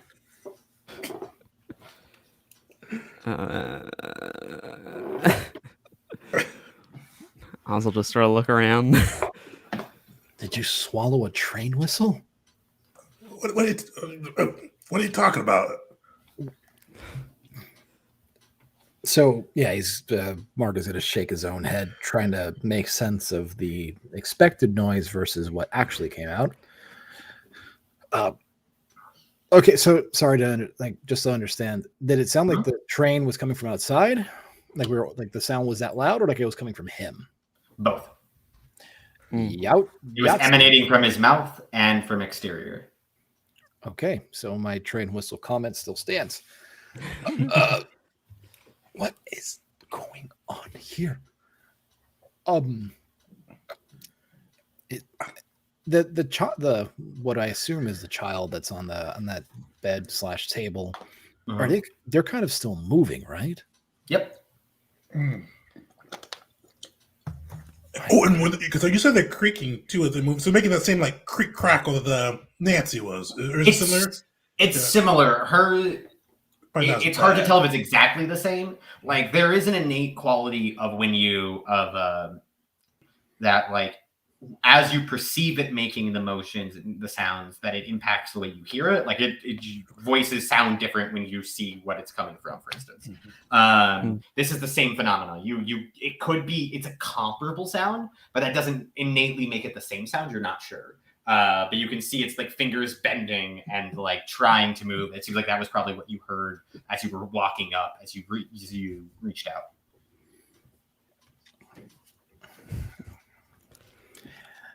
Yeah, I think Morgan needs some air. After the retching of that, he's gonna make his way towards the door, pushing past Oz if he's there. Yeah, Ash just lets it happen. Like, oh, jeez. Okay. You walk out heading towards the door, and as you do, you can see the kitchen area is now filled with plates. There's enough set up for theoretically as many campers as you imagine are here. Like it just is the right number, approximately visually speaking. There's no campers sitting here. On each plate, you can see what looks to be a stack of pancakes with the same material oozing down its sides from the top down.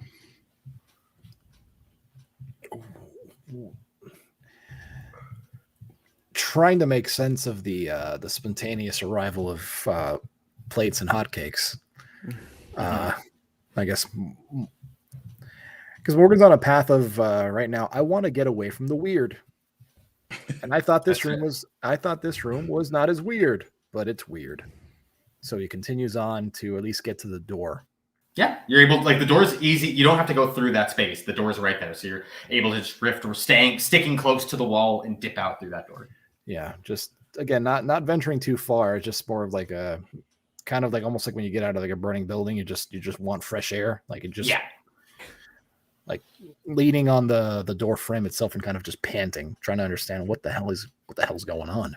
Absolutely. You kind of step onto those steps that go down, the large cabin steps, just breathing in and out the fresh air outside as you can see the sun continuing its path down. It seems like it's sunk more than you would expect it to over the course of time that you have kind of came inside and went back out. It's getting pretty dark at this point. Or it's approaching that point at the very least. What's everybody else doing inside? So Miles Just still trying to chilling. like recover a bit, but the thing was like making noises too. He's just gonna say, "Are you? Can you hear us? Are you alive?" There's no sound that comes from its mouth, but you can hear its thumbs move, bending slightly, and like a crackle of confirmation. He is a detective from the city. He has no idea what to do for this person. He looks over to Oz. What do we do? I have no idea. Well, let's regroup with Morgan. I mean, I find we should help this guy, but I mean, I don't know. Let's go find him. And we'll probably see the flapjacks now. As you guys step out there, flapjacks are not there. Oh, they're not there? Okay. Actually, excuse me, that's not true. I got that wrong. It would be there for Miles. It would not be there for Oswald. Okay. Oswald, you would not see it. Miles, you would. What the hell? My apologies. Put the flapjack. I mean, it's just, you guys looked over the same syrup. Like, Oz, you see? If you were at the door, you see anybody coming through here outside of Morgan? Oz sort of just looks around the interior and says, "What are you talking about?" The flapjacks, the syrup, and the plates. There's like 30 plates out here. There are no plates, at least not any out here. If you're talking about, I guess, the kitchen or whatever. I gotta get out of here. He kind of, at that point, he'll kind of imitate Morgan and bolt towards the door. Oz will follow, but sort of just gonna like run a hand along one of the one of the tables? Like, am I not seeing something? Like, what? You, I want to check real quick. Miles, are you looking at him do this? Yeah, he'll probably be kind of Okay. like looking over his shoulder as he's running. You see Oswald, you feel nothing. Like there's nothing there that your hand hits. Miles, you watch his hand rise up and down the side of the flapjacks with a calmness as though there's nothing, as though like it's the most natural thing in the world to do. You're avoiding the flapjacks. You're going up and over them. What are you doing? I'm sweeping my hand right over the dang thing. You want me to lay on it? I don't know. At that point, he's like, "We just gotta go. We gotta get out." Okay. All right. I'm right behind you. And with that, you both get outside, rattled and completely thrown by that experience, to say the least. Plant people. I'll just say as I like walk out the door. I mean, that had to be there. She had the same hair type thing, and then the syrup smell was on her. Like you could smell the syrup. Oh, Morgan, tell him you saw the pancakes. Of course, the flapjack. Of course, I saw the pancakes. Who the hell put them there?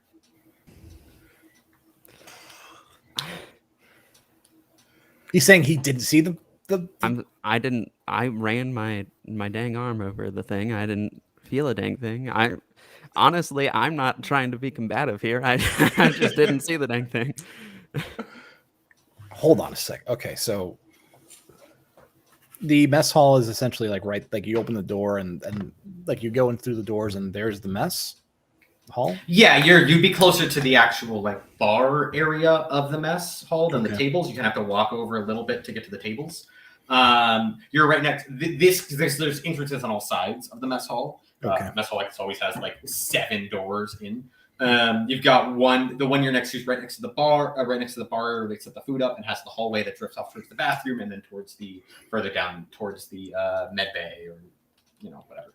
Okay, so with that, after kind of collecting himself for a second and getting some fresh air, I guess with renewed vigor, he'll bolt inside to look at the table. Yeah, you rush inside, slamming through the door, looking around with confidence, and the tables are empty. Miles? Yeah. Tell Oz to quit fucking around and let us know that the pancakes are there. Don't tell me. There are more pancakes now. No, quite the opposite. There's none. And he kind of Miles will walk in at that point too to see if he can confirm. There's no pancakes.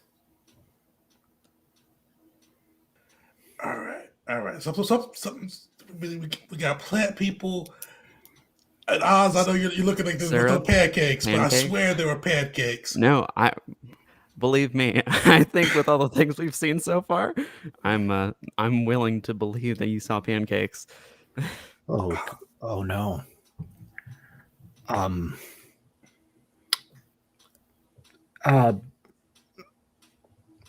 So I'm connecting a few dots here. That I've been doing that myself. Yeah.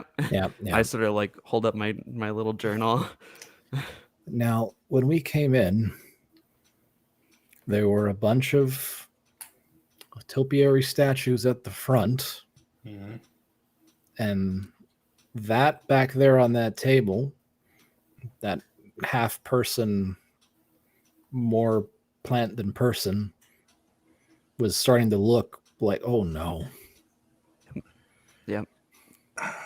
Yeah, buddies, I feel like I don't know how many of them are left, but we gotta get to this bonfire. We gotta save whoever's left and show whatever the hell this is down. I mean, we can't. I don't know how to help the ones that already got topiary. So the woman at the front desk, you think she's starting? Changing? If that's what you can even call it? She's either changing or she's in on it. That's what I'm thinking. And they're turning these people into to topiary statues, and there's syrup also. God. Yes, we gotta go to that bonfire. And there's no ifs, ands, or buts about it. Yeah, I think okay. All right. Morgan's gonna take great effort to try to calm himself down. To try to, keep a straight face, so to speak. Okay. Breathing exercises, Yeah. Yeah. Might take a little nip from his flask to ease his nerves. Oh, gosh. How does that taste? I don't know if, let's just say it's syrup, whether our keeper says it is or not. That's fair. It's a point. I'd suggest keeping away from syrup. No. I'm avoiding sugar in general after this. Okay. All right. We've got nieces and nephews that want to check out the camp, and they're interested, and that's all there is to it. Okay. We got this. We find some adults. He pulled on his handcuffs. I got my handcuffs. We'll take him into custody. Get the kids out. Just lock it down. Come in hard, fast. Just real police stuff. No. Morgan's gonna reach into like his back, and he's gonna pull out his weapon, and it's like, I don't want to risk getting close to any of those, whatever they are, whatever this is. Oz sort of goes through his book bag a little bit and finds like a little pocket knife. I came prepared.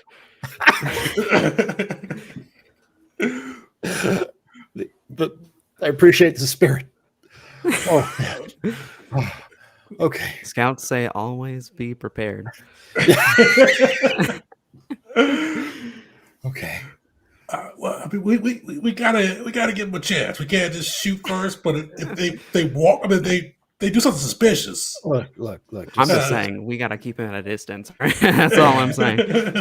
Look, if you want to go back to the car and put your badge away, I think that might be for the best, because I don't understand what's going on here. But what's the law against turning children to trees? Is that a I'm not familiar with that Jersey statute. Figure it out on the way. Yeah. That's for the lawyers to figure out. We'll just come in, shut them down. If you shoot, you got to shoot. You got Pat's revolver. He keeps it holstered for right now, but you can start stalking off towards the area where the bonfire would be. Okay. You continue on heading forward.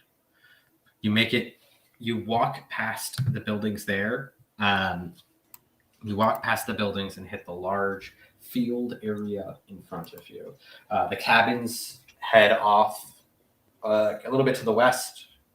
The open field is kind of set up so you can see they have pretty well-trodden land here where they could set up, whether it be goalpost, whether it be whatever sport they want to play. This is very clearly where they play it. But off in the distance, above trees, you can see smoke beginning to rise. And as the smoke rises, little bits of red, pinging off the smoke here and there, little sparks from the flames, just flying and falling. The sun seems to fully disappear, and you are left only with the stars and the smoke. And I'm going to say that's where we're going to take a mid-game break. All right. Yay. Hope everybody's having fun. It's a very different experience, Call of Cthulhu. So I always like to check so it. far. Definitely. Yeah, it's great. I highly recommend to anybody watching who's interested in keepering Call of Cthulhu, always check in on like breaks and after sessions and all that kind of stuff. It's one of the most important things, because it's very easy to take something from scary fun to just being unpleasant. So always like you don't ever want it to not be fun. I've been having a blast.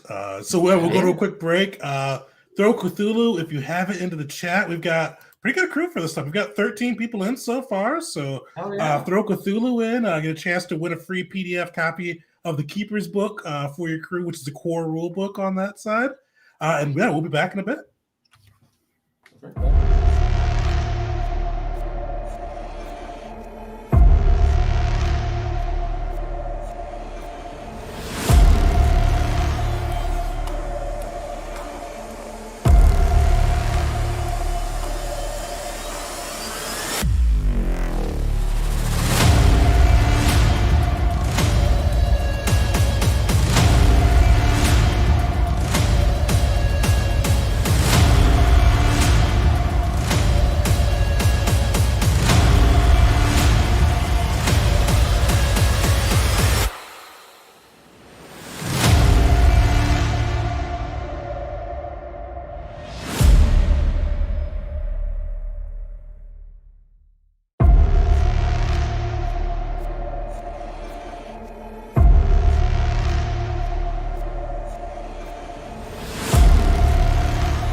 Go ahead. Welcome back, everybody. We're in part 2 of our Call of Cthulhu adventure with our guest DM, Jacob. Let me throw his link on Start Playing there, too.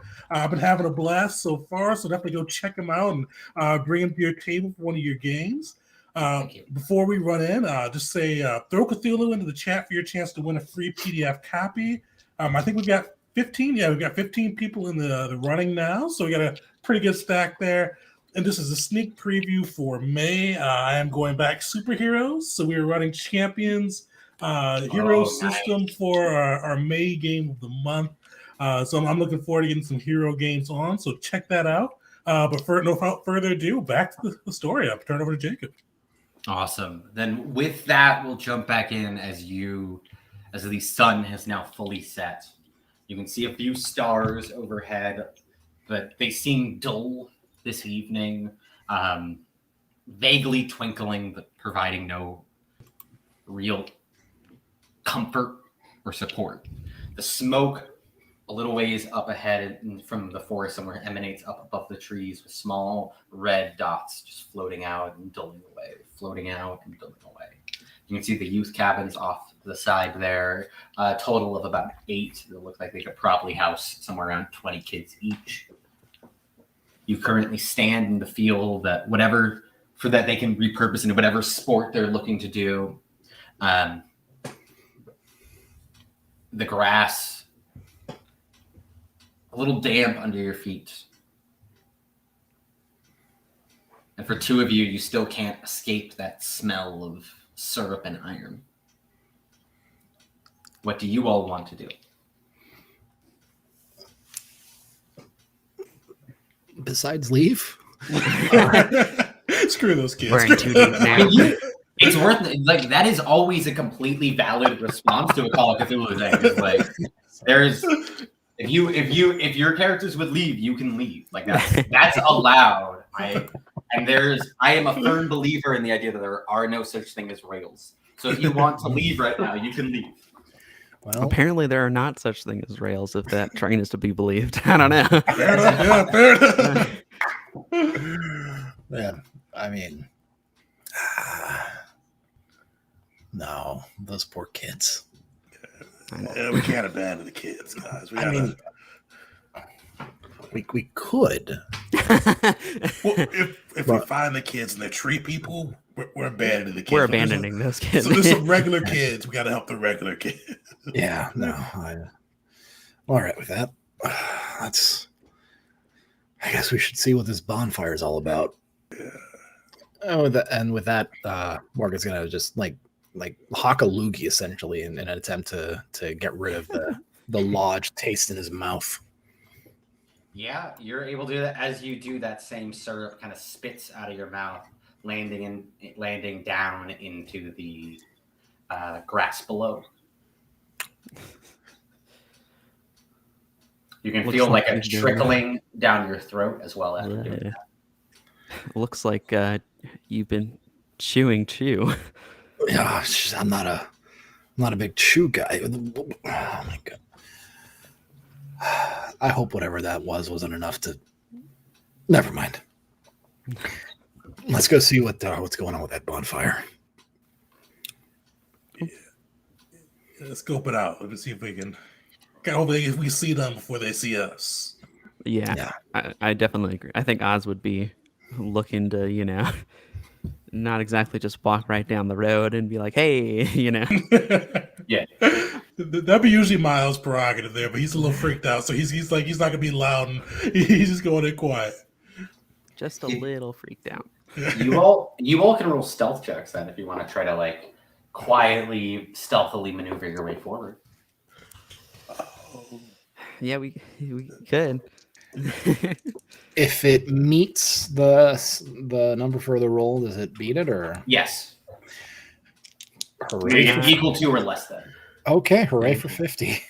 And remember, you always can spend luck as well. Oh. Yeah, I forgot about that. But go ahead. Wait, you have 15 in stealth? No, 50. 50. Oh, 50. Okay, cool. Sorry, it would have.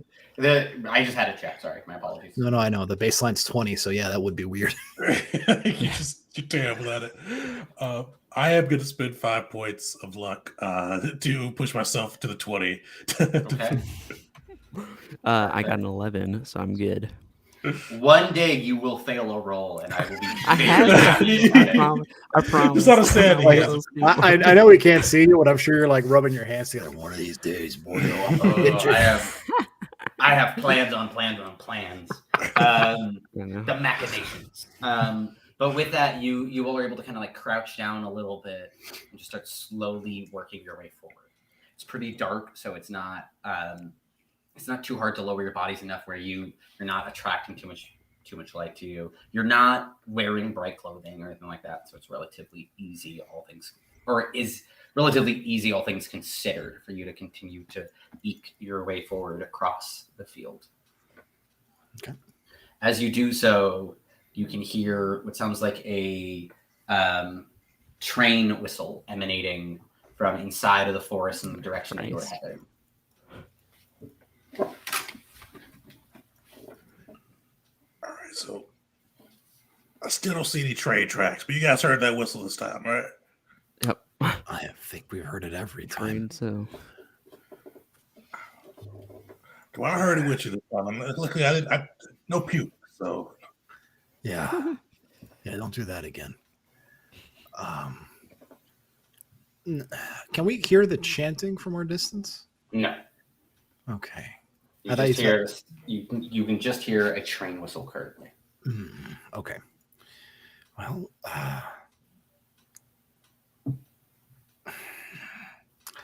I know that it's dark, but so I'm trying to imagine myself in that situation. If I heard a loud noise, I'd look around. Is there anything that stands out after glancing at just around? You know, I know it's stupid dark. No, absolutely. You can see what looks to be two lights approaching from behind you, getting faster. They're heading kind of in your direction, or like general direction, not exactly straight towards you, but they are heading in the way that you are. The lights are kind of close to the ground, maybe the bottom point of light being maybe a foot or so off the ground. Circular lights, bright beams. Trains. Yeah, so not with the gait of a person walking and that sort of bounce. It's very just straight, almost without changing in height at all, right? Yeah. The lights are approximately, like I said, about a footish off the ground. They're maybe that'd be maybe 3 feet apart, 2.5 feet apart, something like that. Okay. He's gonna just like tap both of them and just point. No words. Let the picture speak for itself. What? What the? Shit.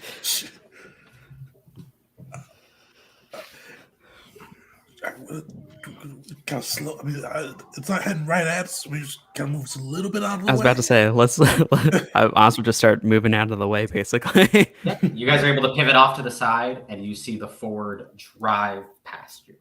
Oh.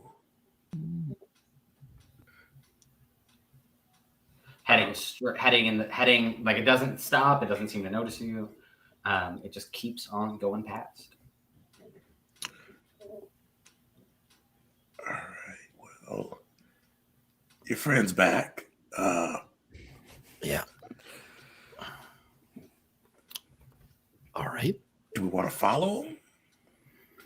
I mean, I feel like he's all caught up. I bet he was the one that told everybody that everything's better now back at the bar. Well, if I had to find a perp, I think it's either him or Nancy. Yeah. Well, either we follow or we leave. Think of the kids, Morgan. Okay. Then I guess we're following. We're here till we find all the kids or tree people, then we leave. Yeah. All righty. Well, I guess we're gonna follow. Absolutely. You are able to keep going as you see the car slowly disappear from view. It doesn't have any backlights on or anything like that, and quickly the lights itself extinguish. You can hear the sound of a door open and close as you creep your way forward. As people move, not concerned with stealth, disappearing into a tree line. After a few moments, you are able to kind of catch up, at least to where the car is, which is parked directly next to the tree line.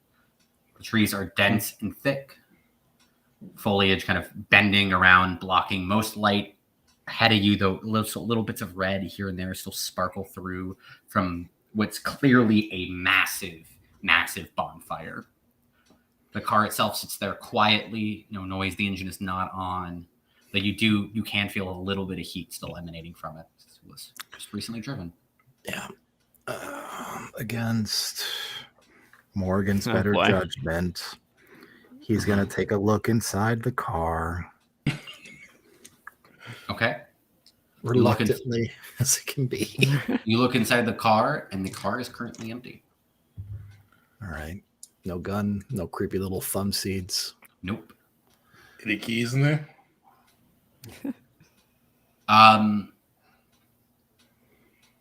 Yeah, actually there would be keys in the car currently. They would have just left the keys in the ignition. All right, if we need a hot escape, we can just commandeer this. we're in pursuit of investigation. I'm sure there's some good laws about this. If I go to jail for Grand Theft Auto, I'll consider that a win here. I'm gonna be honest. That's probably the best way this night would turn out. Oh no, a felony. Okay. You know,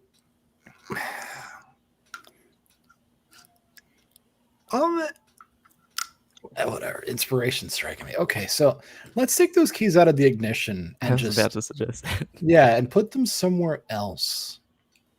Are we able to open the door? Mm-hmm. Oh, cool. Yes, you are. The door's unlocked. Okay. Windows Oh, are there's still like an down. Oh yeah, called they had AAA. keys in there. Yeah. Yeah. I mean, if it's Oh. not, then it's going to be really embarrassing for Jeff. Yeah, I know. He's having a bad day. He's having a rough day too. Was AAA a thing in the 30s? I don't know. I think they're 100 years old, actually. I think they're... Okay.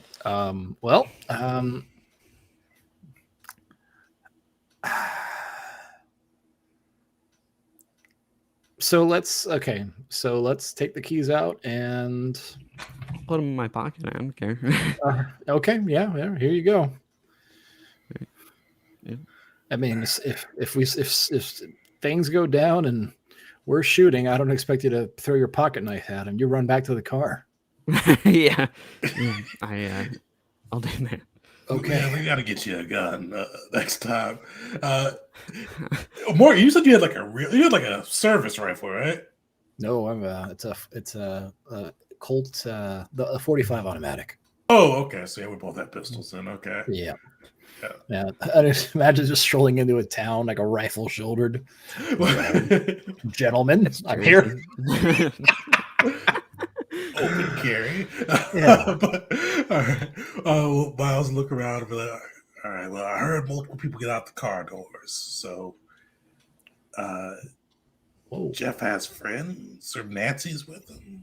But I say we keep getting quiet, get in close, and see what we see. Okay.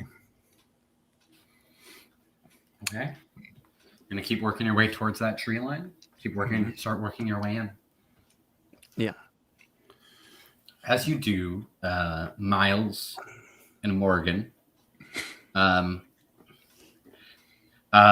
you can begin to feel like a stretching in your nose, like in your sinuses. You can feel like this pressure, like it's being pushed apart. Can I please have you both do for me con at half? Sneeze, quick, sneeze. 13, he did it. Very nice. Hey. 30 against my 30. And I'll be happy to send the screenshot because I know that's like 2 in a row now.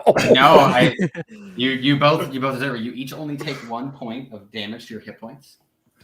What a hit points, all right. Yeah. It has begun. Yeah, we're in back half. You get hit point damage. You can feel this pressure like pushing against it. It kind of feels like the closest thing compared to is like a hand pressing against, but it's not like a hand exactly, but it's that multi-pronged fingers is really the thing that I'm reaching for here as it presses against those cavities. You all right? Yeah, so he's just like holding. He's like, I know. feel that, like- I imagine there's some physical like. oh sort of yeah, people- his face is scrunched up, like he is holding his nose.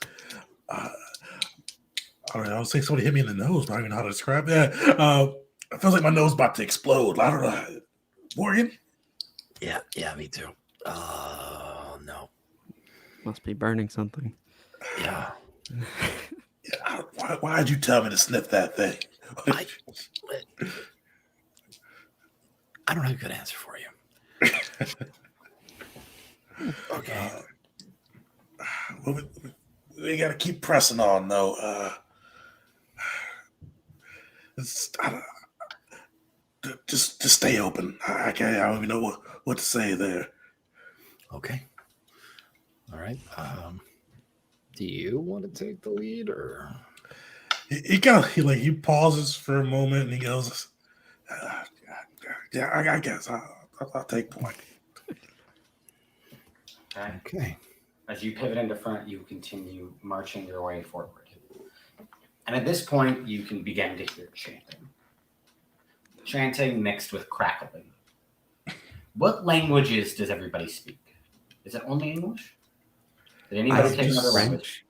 Just English for Miles. You speak French? Yeah.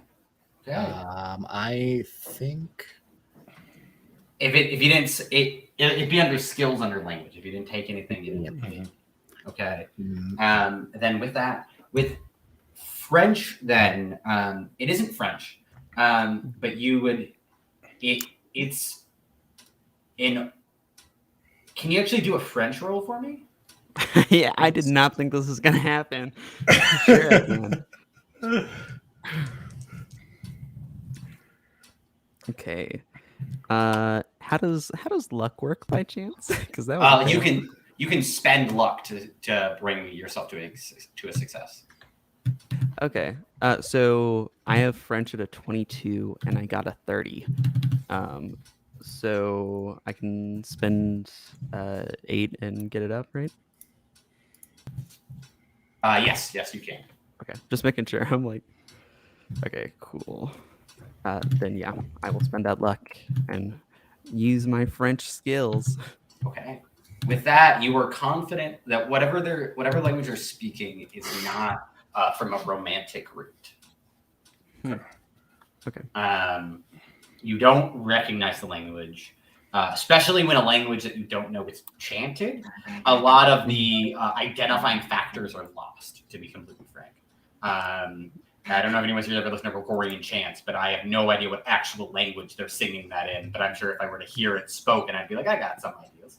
Yeah. Same thing here. The chanting kind of disguises the language, but you kind of scan through everything you've learned and kind of your baseline there. It is not a Romance language in any capacity. There is a hearty, visceral quality to the language. I'll just sort of lean over and say, I don't know what language that is, but it's not Spanish or French or anything like that. Well, I mean, I don't recognize it either. I didn't do too much schooling. I just know it's not English. I know they're not saying anything good either. Yeah. Can I actually ask real quick, Morgan, where did your character serve? So they served in World War I. Where did they serve? Yes. So they would have been give me a second. I'm trying to remember the lines. So if it was an American, then they probably would have ended up fighting Probably in Germany. France against Germany. At the line. Mm-hmm. Okay. Roll a intelligence for me at half difficulty. At half. Okay. So Or hard difficulty, I should say. wait, so half or fifth? Half is hard, extreme is fifth. Okay. But I normally just say half or fifth. I don't like saying the other words just because it throws Gotcha. people off. Understood. And I failed. Hard. Yeah. Never mind then, you're good. Okay. Yay. Yay, ignorance. All right. Always bliss. You can mix in with the chanting. You can hear the sound of that crackling sound of the fire, as well as the a sound of wood twigs breaking and bending over and over again in an almost drum-like rhythm. Mm-hmm. Okay, well, as much as every bone in my body wants to turn back, I guess we're too far to do that at this point. Yep. Initially I said we probably shouldn't shoot, but find the kids, grab them if anybody moves or looks hostile. Let's take them. All right, what if it's a kid? We can't shoot the kids. That's the trees. Trees aren't kids.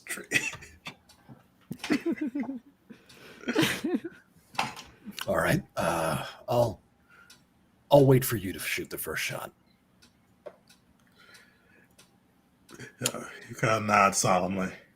All right. And with that, since he's hanging a little further back, he's gonna kind of draw his weapon.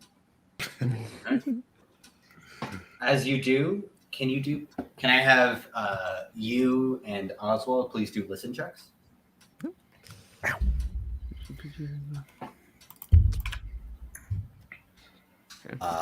On my listen. Failed. That is also a fail for me. Never mind. We're all good. Yay. Everything is Nothing awesome. bad's happening. Yeah, maybe. All good, folks. We're gonna miss the crackling behind us as that one as she shows up. All right. Well, I'm sorry. Continue. Yeah, that's the face of someone who's just like, oh no, I gave the DM an idea.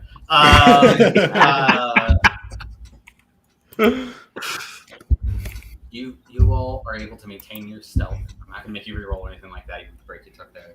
You maintain your stealth heading forward just a little bit, pulling closer along the trees as the foliage kind of pushes against your body. You can feel like in a weird way, there's a comforting quality to the branches, to the leaves, as you can feel like the energy of an ecosystem flowing through you. It would almost be pleasant if not for the fire that you can start to see getting brighter and brighter. As you finally break free of most of the foliage, you're still enough to hide behind, but you can see a large open area here. Trees have very clearly recently been cut down, and you can see in the center of it is a large log cabin fire, currently about 40 feet tall, being easily the largest log cabin fire you've ever seen. It is a dangerously tall fire. Smoke is flowing off of it, but as you're close enough now, you can see the smoke isn't just black like you would expect off of wood, even with the minor discoloration that can come through, the wood and the moisture. You can see streaks of red, streaks of blue. Most prominently are streaks of yellow flowing out and around it, almost like lightning, and with lightning patterned, I should say, within the smoke. Moving around the fire, you can see dancing and halting unison are more of those trees. Just moving and bending, and the cracking noise seems to be their bodies as they move in halting, jerking motions, snapping and cracking their arms as they move, snapping and cracking their legs as they step. There's some kind of pattern to it as they move around, them chanting along with the secondary row of campers, also trees, currently emanating some voice that doesn't seem to be coming from within their mouths, but from within their torsos, emanating outwards, radiating those words. Further back on the other side, you can see what look to be 3 adults, 2 males, 1 female, who are just watching over. They do not seem to be speaking. I need everybody to roll a sanity roll seeing that bullshit. Makes sense. Yeah. That is a 10, which I'm good. Failure for Miles. Yep. Same. Okay. Let's repair it up again. That's going to be 4 points to Miles and Morgan, 1 point to Oswald, because you can't seem to fail when you would be taking damage or anything. I have a lot of sanity. I rolled. Yeah, you put the energy into that. Yeah. We're also approaching a point where this is important. I need to know when somebody hits halfway down their sanity, because I haven't yet hit 5 yet. Okay. When somebody hits half sanity, I need to know. 12 away, I think, or 13 away. Okay. It's important. I do need to know when that happens. Okay. Because something does change when that occurs. But with that, yeah, you can see this very clearly ritual of some kind going on. And occasionally, as the yellow burst from the fire, a little yellow light smoke streaking out of it. You can hear the sound of train whistling.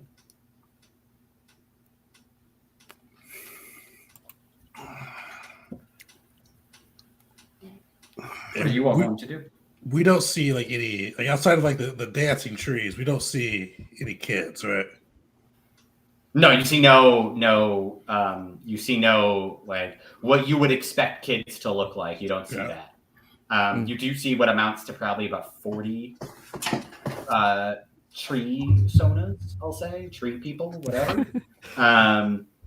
But you do not see any like regular looking teens right now.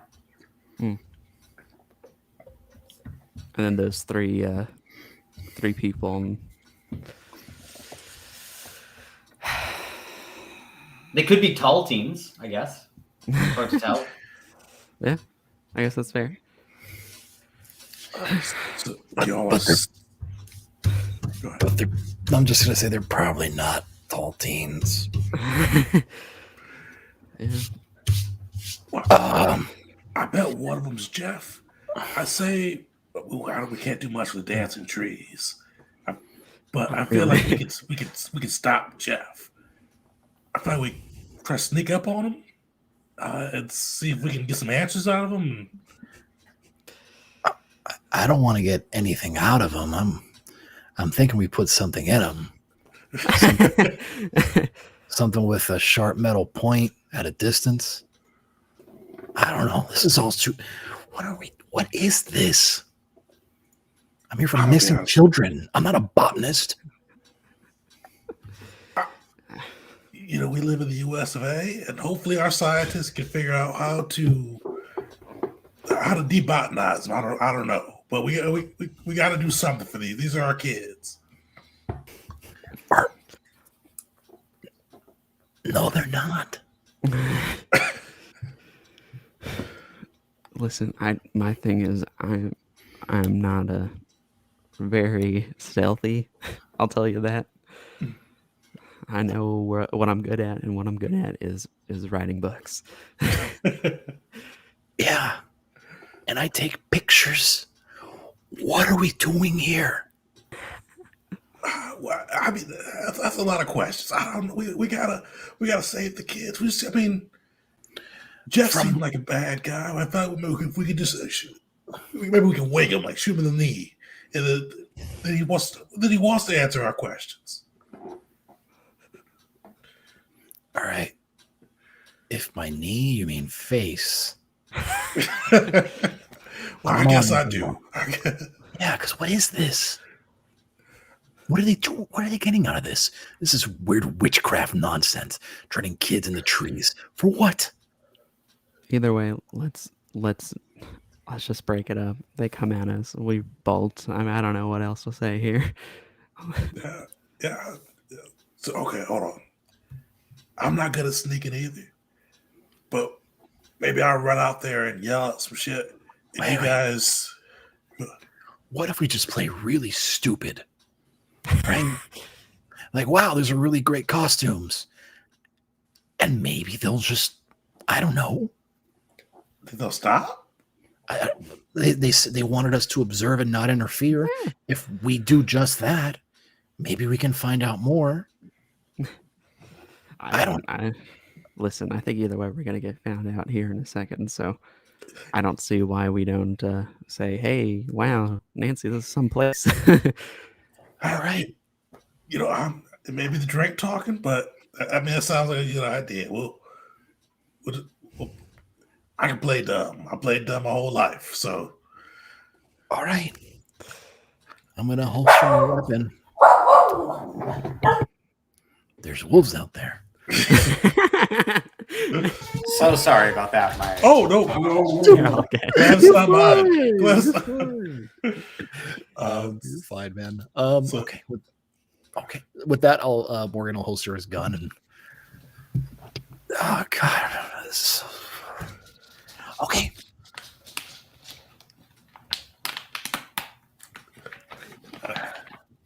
Can I have whoever's in front still currently, whoever's closest to it? Please do me a favor and roll a spot hidden. I don't know why I see us being like conspiratorially huddling. Is that where your guys' heads is at? Because that's where I'm at. Like, That's what I was thinking. But you then have to you can all do together. it. Oh, you can all do it then. If you're all huddled together, I'm not going to punish anybody for that. Yeah, like looking at the scene. What the hell is that? All right, guys, what the hell? That's a success for me. Okay. All right. Let's 26. failure for me. I got a good spot hidden too. Yes. You know what? I got 50%. Do I want to see it? Spend some luck. Yeah, whatever. Yeah, because it's within mine. I'll spend the 6 luck I need to get there. Okay. And all right, I'm doing it. So do I regret it? I mean, the answer is yes, but I'll describe what you see first. As you can see, the kids that are like dancing and maneuvering, the trees moving and dancing, or whatever, vaguely dance-like, at the very least. You can see around them on the dirt. You can see what starts to be 2 indents in the ground begin to form, circling until there's only 2 circles there that they are moving in between. And I do need sanity rolls from each of you. Of course. Woo. That's going to be a fail for me. 74. By the skin of my teeth. Only they needed to roll because they were the ones who saw it. So you're good. Oh, okay. Sorry. No. Oswald needed to roll and Morgan needed to roll because Miles didn't succeed on the. Okay. Yeah. So like, no. Is the meta for Call of Cthulhu to play a blind deaf person? There's like the quiet joke of if you want to really succeed, you just play someone really strong and really dumb. Like, until the elder horse shows up, and then it's like then you get murdered because you try to punch it.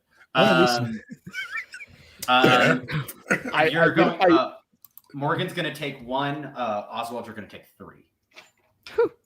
Okay. As you can see that, and you all can just start to hear those noises of the train beginning to emanate from that space, just quietly, faintly, but it's there, almost like an echo of an echo of an echo.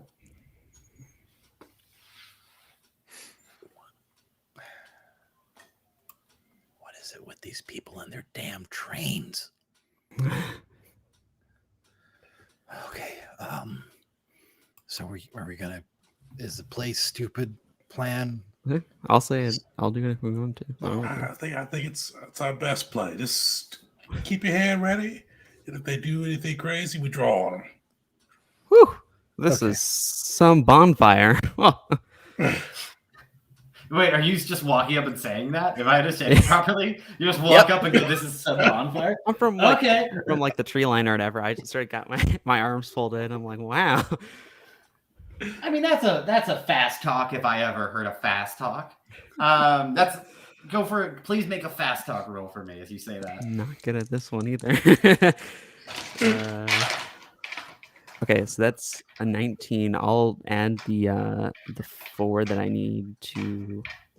Yes, the 4 that I need to. Okay, that's incredible. You can see every other player just reeling from that. That's more upsetting than anything I've said so far. But with that, you can they all kind of stop and look at you, and you can hear from the other side of the fire Nancy yell out, "Oh, hi! Yeah, come on over." Oh.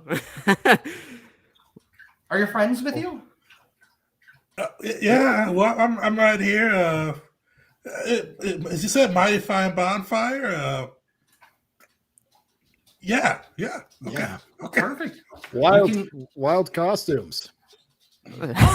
Oh, don't worry, they're not costumes. You guys can come over. I'll introduce you. Jeff, I believe you met Jeff's over here, and Peter's over here. Please come on. Oh, okay. Sort of like just absolutely shaking. Oz will just sort of start walking over. Oz is by no means brave. You can see the trees that were dancing continue to dance. The trees that were standing on the outskirts have all kind of turned and look at you. They kind of turn until you start to move a little bit away until the next line as they just almost systematically, like they're on gears, just turn away.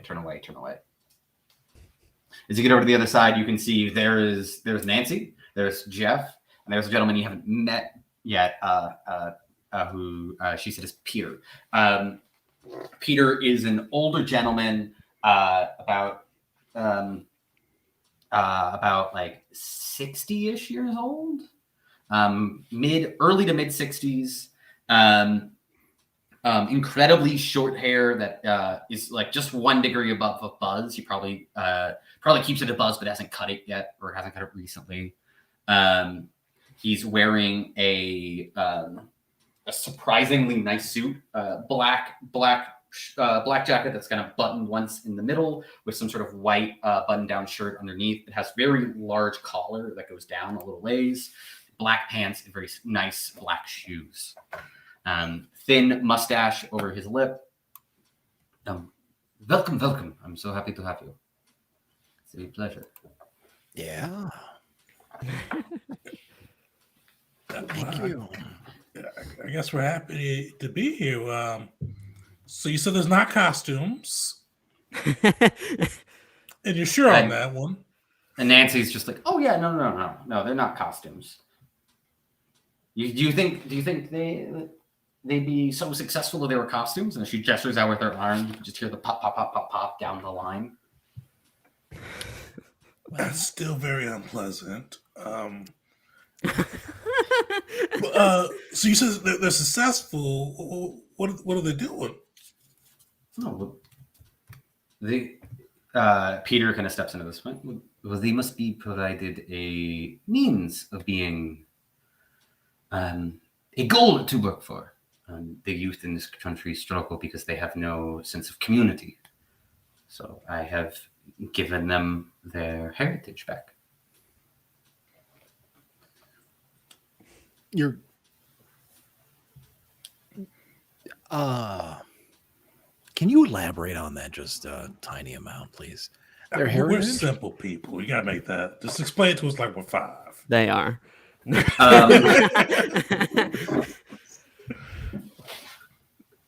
Okay.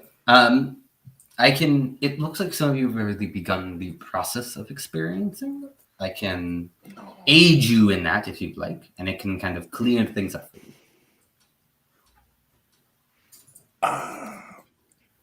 They're auditory learners, what we say in academia.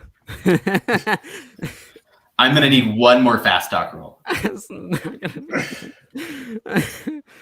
gonna It's 28. So now. Yeah, especially if you don't want to spend the luck for it. Okay. Yeah, I'd have to spend a bit, quite a bit. I don't know. He'll kind of reach up his palms and just be like, if you don't mind, I can show you too. He's actually gonna show his badge and kind of flash his badge. Gonna move his coat back. I don't know what's going on here, but I can't let you do that to me. I don't know what I mean. Stop is what I'm saying. Stop what is going on here. No, stop what?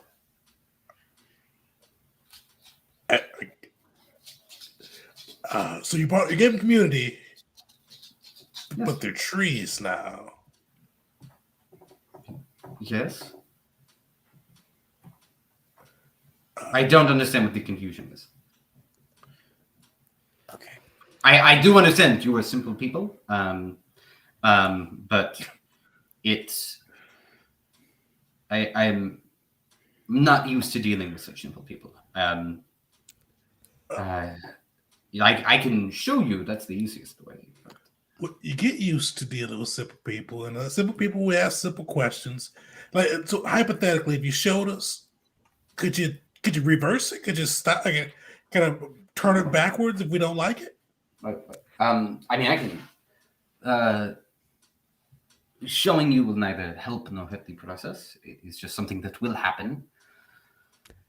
I don't know why you would want to reverse something like this.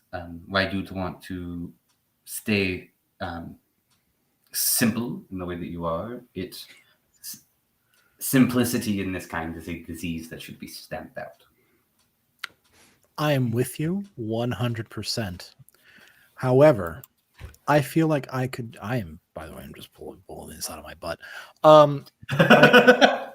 I feel like your community is in a good place. It's small, but it needs more.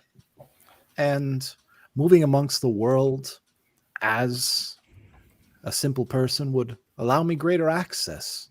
I think I could be of a great boon to all of you in spreading the word, getting out these wonderful brochures, and giving the rest of this grand country a taste of a better community. You can do a persuade for me. Boy, you bet I've dumped stats into that. Oh, man. Okay. No, the moments like this I really like because you can always figure out what a player put a lot of points into because that's what they're like. That's what they're pulling for. Is they'll just be like, "Is there a car nearby by any chance? Is there a car?" I can write a book about it. Yeah. 75 in that one. I squeaked in with a 41. Nice. He goes, "Oh, I would that is fair. I appreciate it. We have Ford currently working with us in regards to this kind of thing. Ford, the automotive company. The person, but the company too. It will be interesting to say the least. I suppose, though, you, as long as you remain the simple man you are, that would be of benefit. Yes. Yes. Then Again, I suppose he looks towards Miles, and I suppose it will just be you who gets to experience such a wonderful thing. You get to see the togetherness of everything. So, officer of the law, I don't think I can do that. I signed a contract. Did you didn't turn in your 2 weeks yet, right? No. So I have to do that, but I feel like we should we're moving real quick. We just met you. You made a community, but what else? What are you going to do with this community next? Are you going to keep spreading it, or what's happening next? And what Miles is trying to say is that his absence will be missed. Oh yeah. Yeah, they sent officers after me real quick. I am going to make I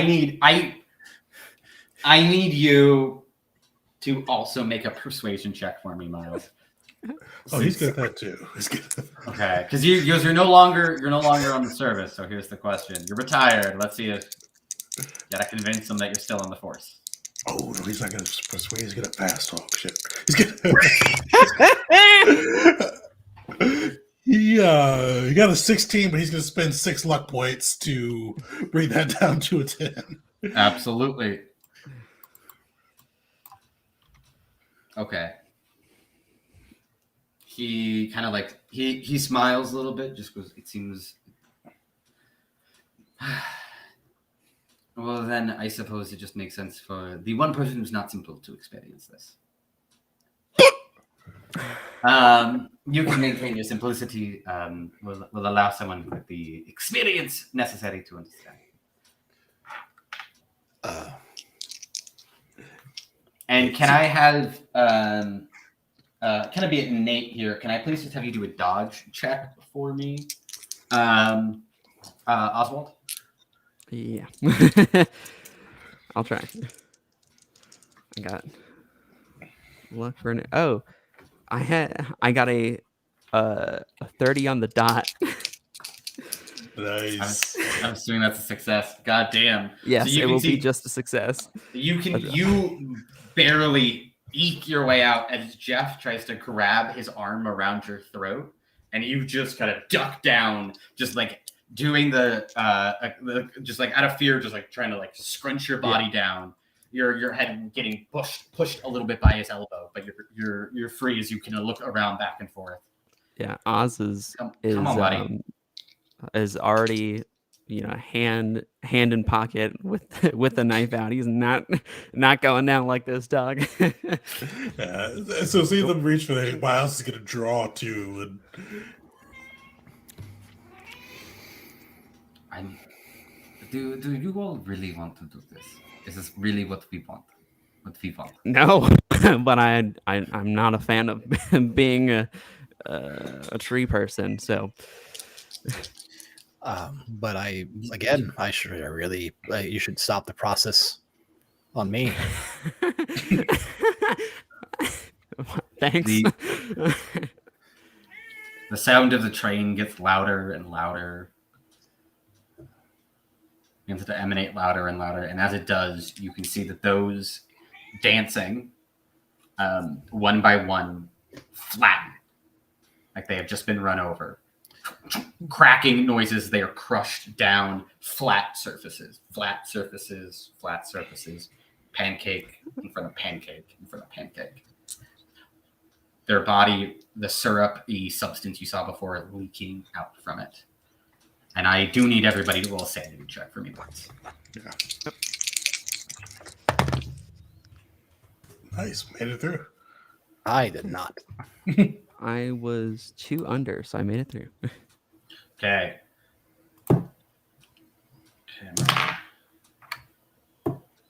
Sound like a lot of dice. So. Yeah, I don't No, know. I just every time I rolled it was cocked. So it was just like it was always cocked right between like right between like a 2 and a 9. I'm like, I don't get to pick that.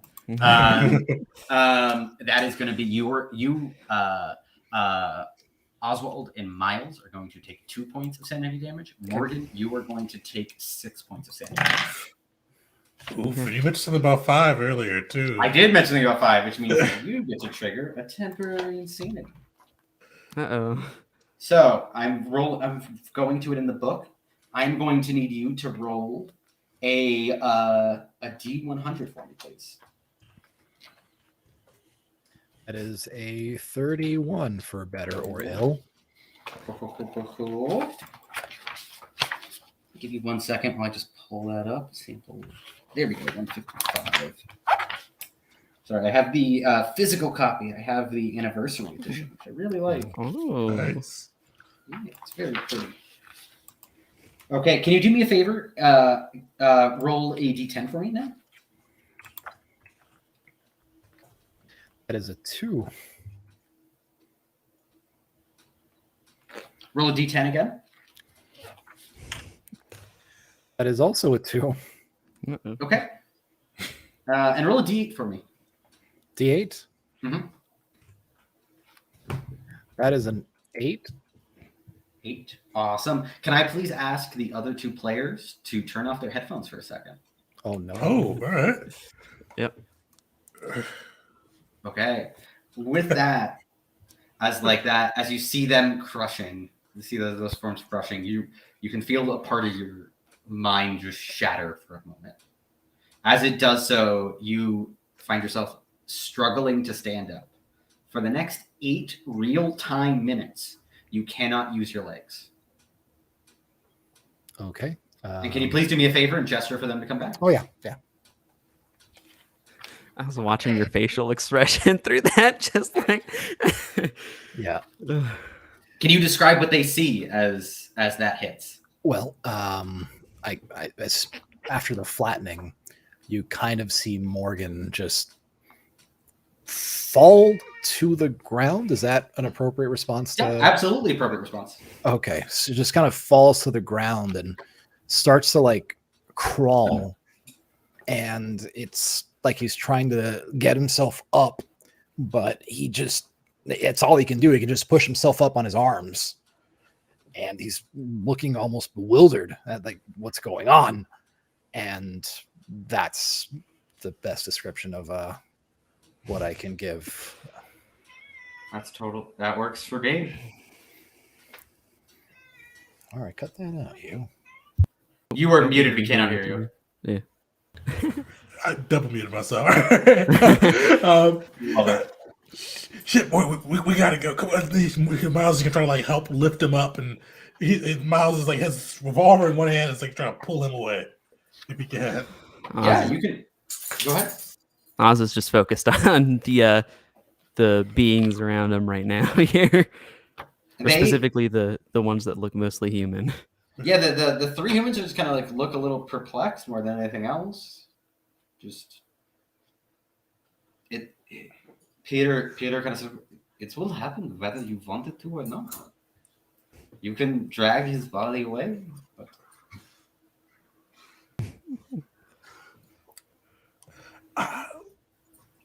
his blood will become part of the soil soon.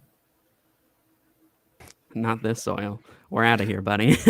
Miles actually gonna level his gun at Peter and like he's gonna tip fate here.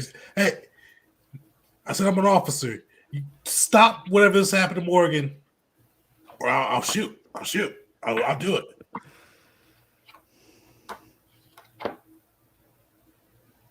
He looks at you. He looks at Morgan. He looks back at you and just goes, shoot me.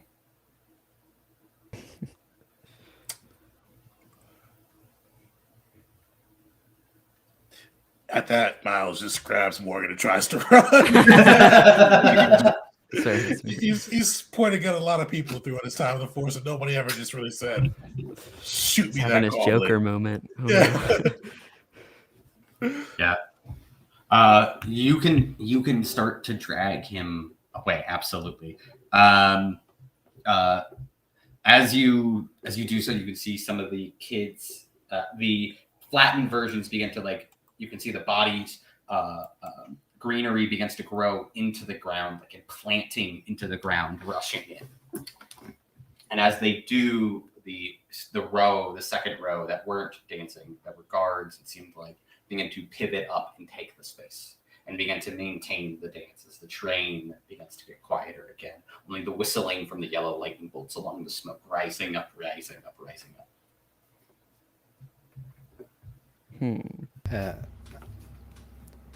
I guess as they're dragging him away, he's yelling at him, "Give me my legs back, you son of a bitch!" We did not take your legs. What the hell? Why can't I use them? You are simple. Simply getting out of here. Bye.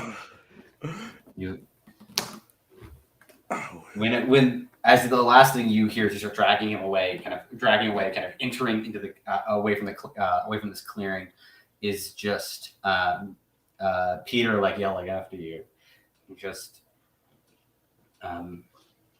It is the simple body that collapses when faced with the inevitable.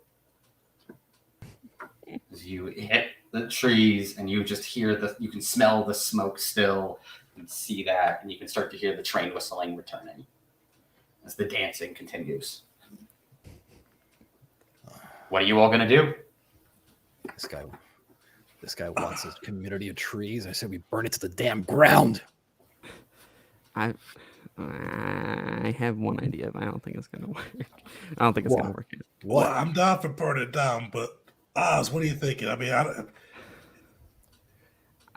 Listen, I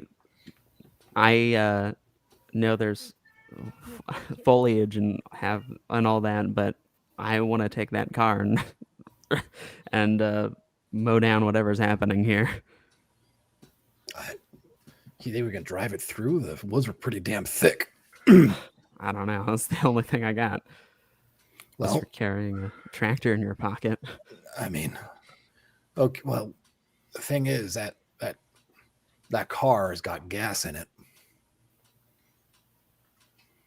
and I know we got fire. They got a lot of green trees around here. And last I checked, I don't see too many clouds in the sky.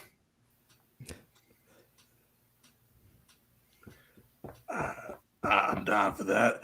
We try to jury the car, get as close to him as we can.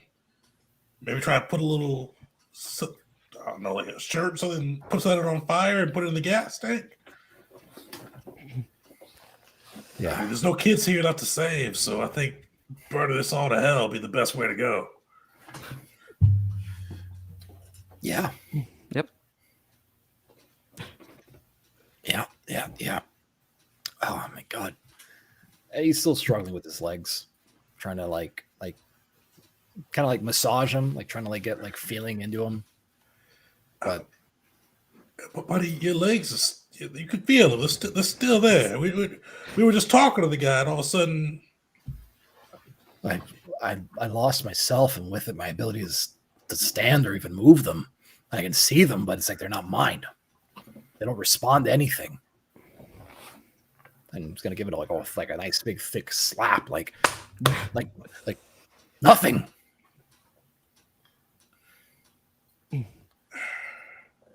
we'll fix you up, buddy. But yeah, either we try to drive it at him, or we just set it on fire here.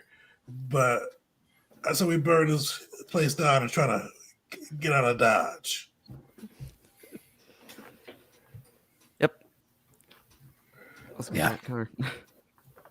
So what are you going to do? There's two options in front of you right now. What's your plan? Which one are you going with? I don't feel confident in trying to burn it like that. I don't know. I don't know anything that I would have on me that could accomplish that. How far away from that? Are you from that bar? Far enough, I'd say. Yeah, it took us a little bit. Mm-hmm. Well, What? the nurse's station. They might have bottles of alcohol and stuff like that there, right? I mean, that's if we get that far. I hate to say it, but dragging you, buddy. I say if we want to take him out, it could be easiest just to start driving and see kind of what winds up beneath the tires. No, I know, but we take the car back to the mess, go to the nurse's station, rate it for everything we can carry that's flammable, and soak it in alcohol and throw it in the woods. All right. It can't hurt. Yeah, get a little space between us and them. I won't complain about that. So yeah, let's it kind of starts dragging. Let's hit to that car and we'll see what we see. Okay. You're able to quickly make it over to the car. Can I have, if only because you were driving before, can I please have you, Miles, roll a driving check for me? Oh yeah, definitely. Nice, yeah. 3. Okay, very, very nice. So with that, as you work your way back, it's dense foliage, right? But it's not like dense branches, which basically means theoretically you could drive the car through.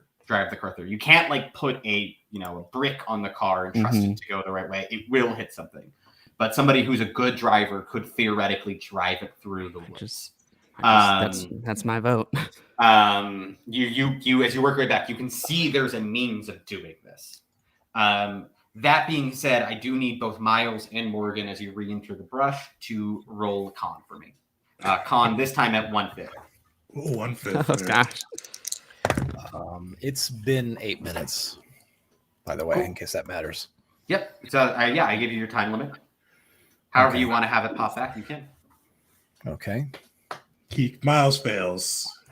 Miles Came fails? close. That fails. And what did you get there, Morgan? Whoa, nowhere close to 1/5. Not even.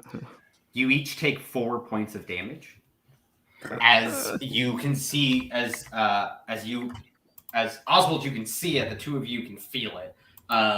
Branches burst forward from your cheeks and from your nose, bending outwards, breaking and cracking. Oh, what the hell? This is messed up. This is messed up. I was just sitting there in shocked silence in the back seat. Can I have Oswald please do me a sanity roll? Because seeing this shit. So with that, 22, so that's a success. Morgan, You take 1 point of damage. Okay. Morgan's gonna stand up, like that, like the legs are forgotten, so to speak, and just try to rip these things off of his face. Like, what the hell? It hurts so bad as you start pulling on it, as it just feels like a part of you, like you're trying to rip off like your ears or your nose. You can Oh, just God. feel like this agony there. Turn Oh, turn the damn car around. We need to go back there. We're driving. You see, kind of Miles goes. I think Morgan and I gotta go, but go where? we gotta run those bastards over. Oh, yeah. But Yeah. Oz kind of sees he's like trying to like feel his face and feels these branches. You seem okay. You want to ride with us on this? I wouldn't call you a coward if you saved your skin here.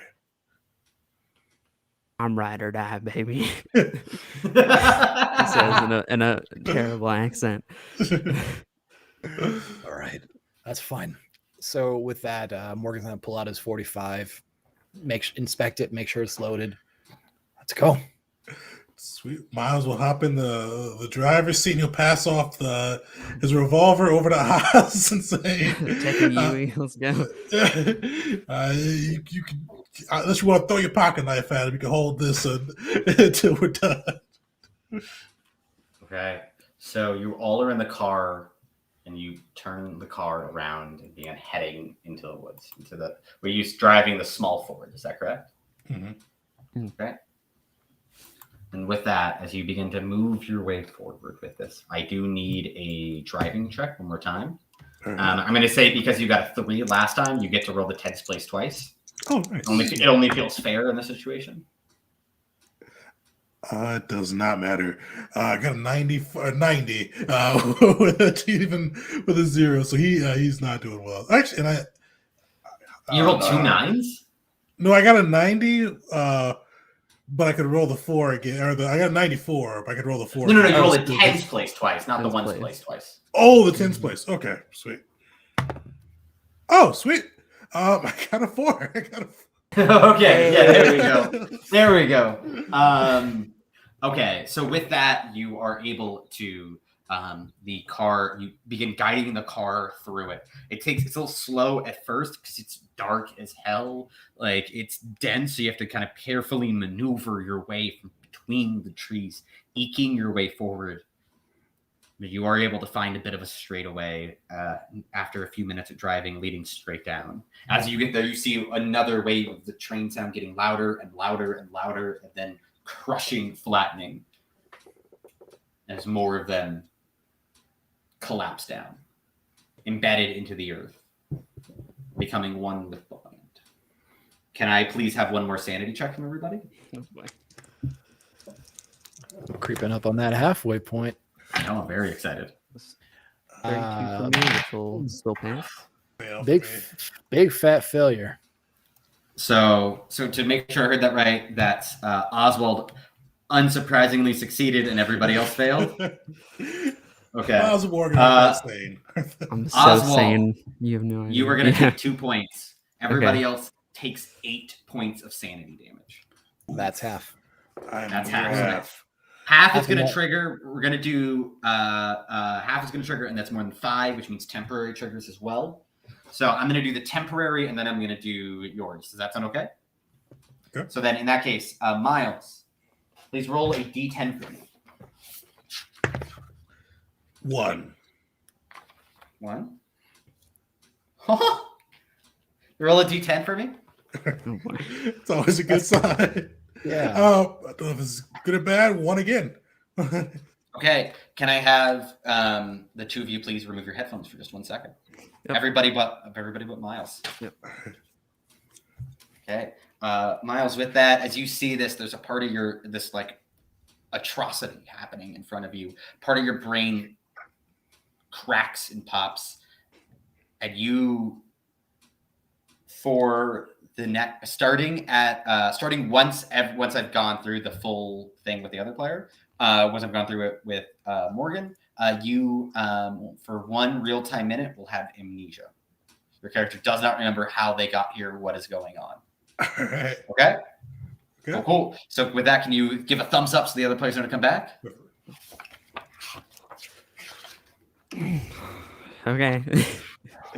Awesome. And then with that, I need Morgan to roll for me a d10. All right, let's see how that gets us. 3. Okay. There's that sound again. Roll for me. Pick any die you want. I just need to know. Just pick any die you want and roll it for me, please. Let's go with 80. 80. Okay, cool. Roll one more percentile check. 2. Perfect. Can I ask everybody to please, the other 2 players, to please take off their headphones for just 1 second? Thank you. With that, you have, in this moment, just with everything like closing in, with the sound of the train, with the anxiety of what's coming, you have developed, I'm going to mispronounce this, ammomoxophobia. Do you know what ammomoxophobia is? Oh, yeah, I told No, I have no idea. Fear of being in or riding in vehicles. And that is permanent until otherwise said. So with that, you could let everybody know to come back. So is that going to be like I'm throwing myself out of the vehicle kind of a thing? However you want to play that fear. Yeah, that's that. Boy. All right. That big smile. Yeah, that's because I'm what's the word? Never mind the word. With that, what do you all do as that horror happens in front of you? As the crushing, breaking, shattering, and train noise, as something is crushed beneath that train? Well, Morgan is going to quite figuratively lose his shit and start yelling, screaming, looking all around the inside of the car. And eventually just throw the door open and launch himself out of it. Gosh. Absolutely. You sprint your way out of it. What are you doing, Miles? I mean, as this all goes on, you see Miles, he was driving, he sees this horror, and then like his face goes blank and panic. And he like, where the hell am I? What's going on? And he swerves the car hard as he has no idea. He's completely confused about what is going on and just whips it hard, which probably, I don't know, kind of crazy makes it with Morgan jumping out of the car. But can I have, what I need is Miles to roll a luck roll, and I need Morgan to roll dexterity. All right. Success. Okay, cool. You don't hit any trees or anything like that as you swerve to the side. Also a success. You launch yourself out like screaming bloody murder as you just roll your way out of the car. Thankfully, only minorly injuring yourself. You only take 1 point of damage. Hey, all right. I'm gonna say. So Oz is sitting in the back seat right now. The door's flapping in the wind, and he is screaming also, but not because he's going insane, but just because he's scared shitless. Yeah, that's also totally fair. He's like grabbed onto like, I'm sure, they didn't have a bunch of like handles in cars like they do now, but he's grabbing onto something and just like, Yeah. As that car just swerves there. What's everybody doing? Because things have gone from like the plan to absolute chaos. Where are we, Oz? What's going on right now? We're in the forest. We're gonna run over people, and our friend just jumped out. What? Yep. How far are we from the owner of this lovely hell camp? He's on the other side of the fire, so probably like 60-ish feet away, 80-ish feet away. However, you can see that the trees that were dancing kind of looked over at the sound of the car and you screaming, and they have begun to slowly, in a triangle formation, begin marching towards the car. Miles, mow them down, Miles. What? I trust you. He swerves towards the tree people. Okay, I'm going to need you to do a driving roll for me, please. Oz has no idea what's going on, but it's just like, just do it. 10. He succeeds. Hell yeah. Can you give me a favor? And for damage, can you roll me 2d10 for me, please? 6 altogether. 6 altogether. With that, I mean, these things are not especially sturdy. With that, you just mow about 5 of them down, just rattling against it as their bodies are ripped asunder by the car, rolling across it. You are heading at this point straight for the fire, though. All right. So we can whip it through. So, I don't know what the tree people are doing here, but Tree people. There's tree people, and then there's the humans over there. we can't want to hit the humans too. We're saving them, right? They are fucking with us. You don't even know. You don't. Excuse my French. Morgan, you can hear the sound of the train whistle as it's getting louder again. But this time aggressively, threateningly. Whereas before it was just the normal sound of a whistle. There is a perversion to it, a weight put onto it now. Well, if I was turning into a tree and I was within 100 yards of the person that was doing it to me, I'm gonna go put a cap in him. I'm gonna put every cap I have in him. Absolutely, go for it. Roll a firearms for me. I'm trying to get a little bit closer because I know it's you said 60 yards, right? 60 to 80, yeah. All right, so I'm getting closer because yeah, that's only so much that I think the range on those is 15. Yeah, 15. Yeah, 15. 15 is for a normal roll with firearms. Okay. All right. It'll get increasingly difficult the further away you get. All right, I'm getting closer. I want every shot. I want as many shots as I can make hit. Okay. You begin to get closer. You're just working your way forward, pulling the gun out, pointing it ahead. The other two of you are in the car. What are you, as you're working your way forward, you can see him doing that. Miles, your time would be up as a note. What are you two doing within the car right now? Holding on for dear life for me. That's fair. I've got the gun in my hand, but otherwise I'm just. Yeah, Miles, though, he kind of back to himself. All right. Back. Okay. We're supposed to hit those guys next. All right. Just don't hit her. Don't hit Morgan. So actually, yeah, I don't know. Can we see Morgan at all? Yeah, you can see Morgan. He's not being subtle right now. Okay. At least it doesn't sound like he's being subtle. He just sounds like he's walking forward, gun drawn. Yep. So Miles isn't going to try to hit those guys. He's going to try to whip the car around and get not close to Morgan, but like in a spot where if Morgan gets close up to shoot, Morgan can like make it to the car as they try to leave. Tokyo drift into Morgan. He's going to try to drift that 39 car. I need a drive auto at 1/5, and I will explain why once the roll's made. Yeah, 27. What's that at fifth? That's a fail for sure. Solid effort. Okay. And with that, I need the both of you to please roll dex at 1/2 because you were inside the car when the following happens. Okay. He'll fail that one too. That'll be a fail for me. Okay.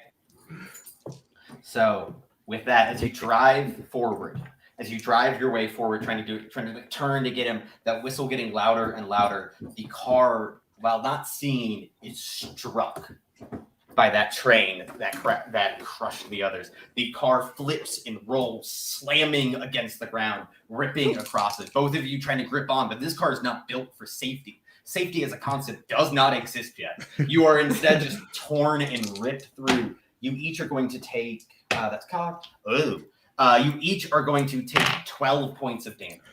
Oh, that'll take me out. That takes Miles out. And with that, the car rolls and rolls. Blood begins to pour from you, Oswald, and syrup begins to pour from Miles as the car hangs upside down. Morgan, what are you doing? Hello. Dogged determination. Closing the gap. Mm-hmm. As you approach, continuing forward, the stars above get duller and duller and duller until you get close enough. Okay. And then he's going to fire 6 shots if he Okay. can. Just unloading on this guy. All on Peter? Yeah. Okay, I just want to check to see this guy, so I want to make sure I know who you're targeting. Yep. Okay, so with that, that's totally fine. Do the first 3 for me. Okay. Miss. Hit. There we go. And a miss. Okay, so roll damage for the one that hit. That is 12 points of damage. Nice. Jesus Christ. Okay. So that pierces through him, and as it does, branches explode from the wound as it shoots out his back. Branches grow both ways, like almost bending over, creating like extra arms that flow from his torso from where you hit. As it does, you can feel that pain in your face hit harder and harder. Please do another con for me. Once again, at half. Okay. I succeed that. Cool. Then you only take 1 point of damage as more of the branches kind of grow out of your body, almost like in response and relationship. Okay. Wait. Roll your next 3 shots. Okay. That hits. Okay. That doesn't. And that does. So that's 2. Roll those damages, please. 6 for the first, 10 for the next. Okay. With that, it rips him apart. His body, but large bullet holes forming in his torso, but more of the green growing out of him, the branches forming out, the roots growing into the ground as his body is separated and torn apart by the green that grows out. A tree bursting through from his torso. Large wooden branches grow out in multiple directions, and you can feel it pulling you forward towards it. The sound of the train whistling starts to fade. The 2 others begin to flee. As you lay there hearing the dripping of the blood of your 2 friends, well, the dripping of blood and the dripping of syrup of your 2 friends, as you yourself have syrup dripping down off your face and shoulders where the branches have begun to grow out of. With the last shot, I mean, he's going to put it in his mouth and go out on his own terms. Okay. And with that, as you fire that shot in, the last of the tree folk dies. And whatever was being plotted and whatever was happening, while requiring immeasurable sacrifice, was able to be stopped. And that's what we're going to call tonight's session. Oh, solid. I call that a W in my book. Yeah, I didn't think you were going to be able to stop them, to be honest, after a certain point. So legitimately very happy, like very impressed that you guys were able to bring it all together there. That was a blast, man. I thought we were dead for after our kind of our surprise. Hey, we're here. One, I did not think we were going to make it out of that successfully. So, man, oh, no, that was you guys did really good there. You rolled really, really well through a good portion of that. But yeah, I hope you all had fun. I hope everybody listening had a good time too. That was, I love my Call of Cthulhu a little bit more, less monstery and more ethereal. So like a lot more like environmental horror than anything else. So I hope it translates. I hope everybody had a good time with it. I had a blast, man. Yeah, that was awesome. I wanted to see too if anybody had any any questions or anything like about like the process of assembling a Call of Cthulhu session, because it's very different from doing like D&D or anything like that. So I just wanted to throw it out there if that's anything anybody was curious about. Yeah, I mean, so like, is the process just, putting out like a bunch of points basically having like that loose structure and then seeing what happens, or like how do you go about that? Yeah, so like the trick, I think it's Sandy Peterson who said it first, but like the Call of Cthulhu, what you really want is like 3 good scares, preferably like 2 of them being like kind of I think like preferably like ethereal more than anything else, and then your hook.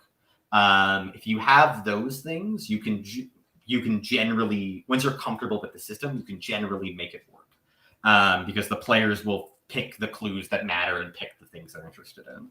But if you build like what's the core concept from like your point of view and my point of view, and what are the scares that come out of that, then I can configure choices to make it so that those things will present themselves. I knew I wanted to make syrup scary. I knew that idea from the beginning. I knew I wanted trees. And I knew I wanted trains. And it came out of like a very real historical thing that I was pulling from, and like I took that thing and then like took the things out of it that I was interested in, and then rebuilt those into spooky things. Or hopefully into spooky things, I should say. I don't definitely, man. I love the callbacks to the train piece is one that really resonated with me, especially the sound kind of coming out of nowhere, and that was fun. I like that. That's awesome. The car takeout was pretty fun. Yeah, the car thing was. Yeah, I never thought you were going to drive it forward, and as soon as you said it, I was in full support, and I had to make sure there's a possibility of you guys trying it. I had to give you a means of going like, this is a valid option if we want to do it. Bullets might not do it, but a few tons of metal might. Oh man. Oof, that was a ride, man. Nice. That was a blast. Yeah, I'm so happy to hear it. I'm so happy everybody had a good time. That's what's most important. Definitely for any viewers that like Jacob's style, I think I threw it in the chat. That's to start playing. Head over to start playing. He's got a ton of games up there for just like regular too. But if you want to get your own Call of Cthulhu session, reach out to him and see if your crew can survive. Oh, we won, so the ritual's dead and it's not happening, but we're all dead. Yeah, I'll say that's a win in my book. Yeah, that's definitely a win. You absolutely won. Generally, living means you ran away. So like cowards. If you win in Call of Cthulhu, generally you stop it, but God, at what cost? Yeah. Yeah. Oof, man, that was damn fun. I got to. Yeah, that's awesome. I'm really happy to hear. Yeah. Everybody should give it a shot if they get a chance. Call of Cthulhu is a great game, and it's also really simple to pick up too. It's a very fundamentally rules-light game. So if anybody gets a chance, you can DM it very quickly once you get your hand on it. It's pretty easy to get together. Oh, and fun busting out my D10s too. I get to use those as often. I know. Wow. And speaking of running it for yourself, we're going to draw in just a second. So throw Cthulhu in there if you haven't yet. We've got 19 people in, so a good giveaway for this one. So we'll probably roll in the next few seconds. Jacob, guys, any last thoughts before we roll? Yeah, thank you so much for letting me do this. This is one of my favorite games to run. I love it so much. Thank you for having me on. I hope anybody who wants to, please don't hesitate to reach out, because I love any excuse to run something this that lets me be spooky and weird, which is what this game is built for. Thanks for running it, man. This is like usually I'm in the game master's chair. This is one of the ones I really wanted to be a player for, and you made it perfect. So definitely thanks for joining. Yeah, anybody in chat, go check it out, and then I'll make sure. And for anybody that's watching this down the line, it'll be in the description. So check out his Start Playing page. Let's roll. Let's see who gets to run some crazy stuff with their crew. Yeah. How do I do that? Oh, that's how I do that. And just props on making syrup and trains eerie. Yeah, right. How do I? Yeah. So how you gave that a sinister edge? I wouldn't have guessed. I once ran a one-shot of Call of Cthulhu that was like Western themed, and my entire goal with it, where I built the entire thing out of, was, can I make the ending of Blazing Saddles scary? Like, can I do it? And it got real weird. It seemed to succeed. Perfect. Nice. Yeah, give a video of that one, because I'd love to see that one if you do. I know they released it as a podcast. Okay, fuck. It's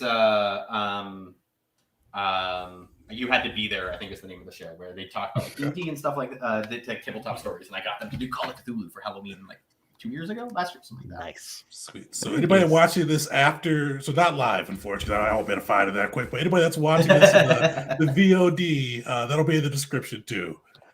But shout outs to Big Wig Down. You won free PDF copy of the game. I will message you, but definitely message me too if you beat me to it. And then we'll send that over to you. You can run this with you and your crew. Had an amazing time. Definitely go check out Jacob, the Start Playing link there. Thanks everybody. And we will, next month is Champions. We're getting our superhero on. And we'll probably have some videos out in our review of Call of Cthulhu sometime in the next week or so. So we'll see you guys next time. Bye, everybody.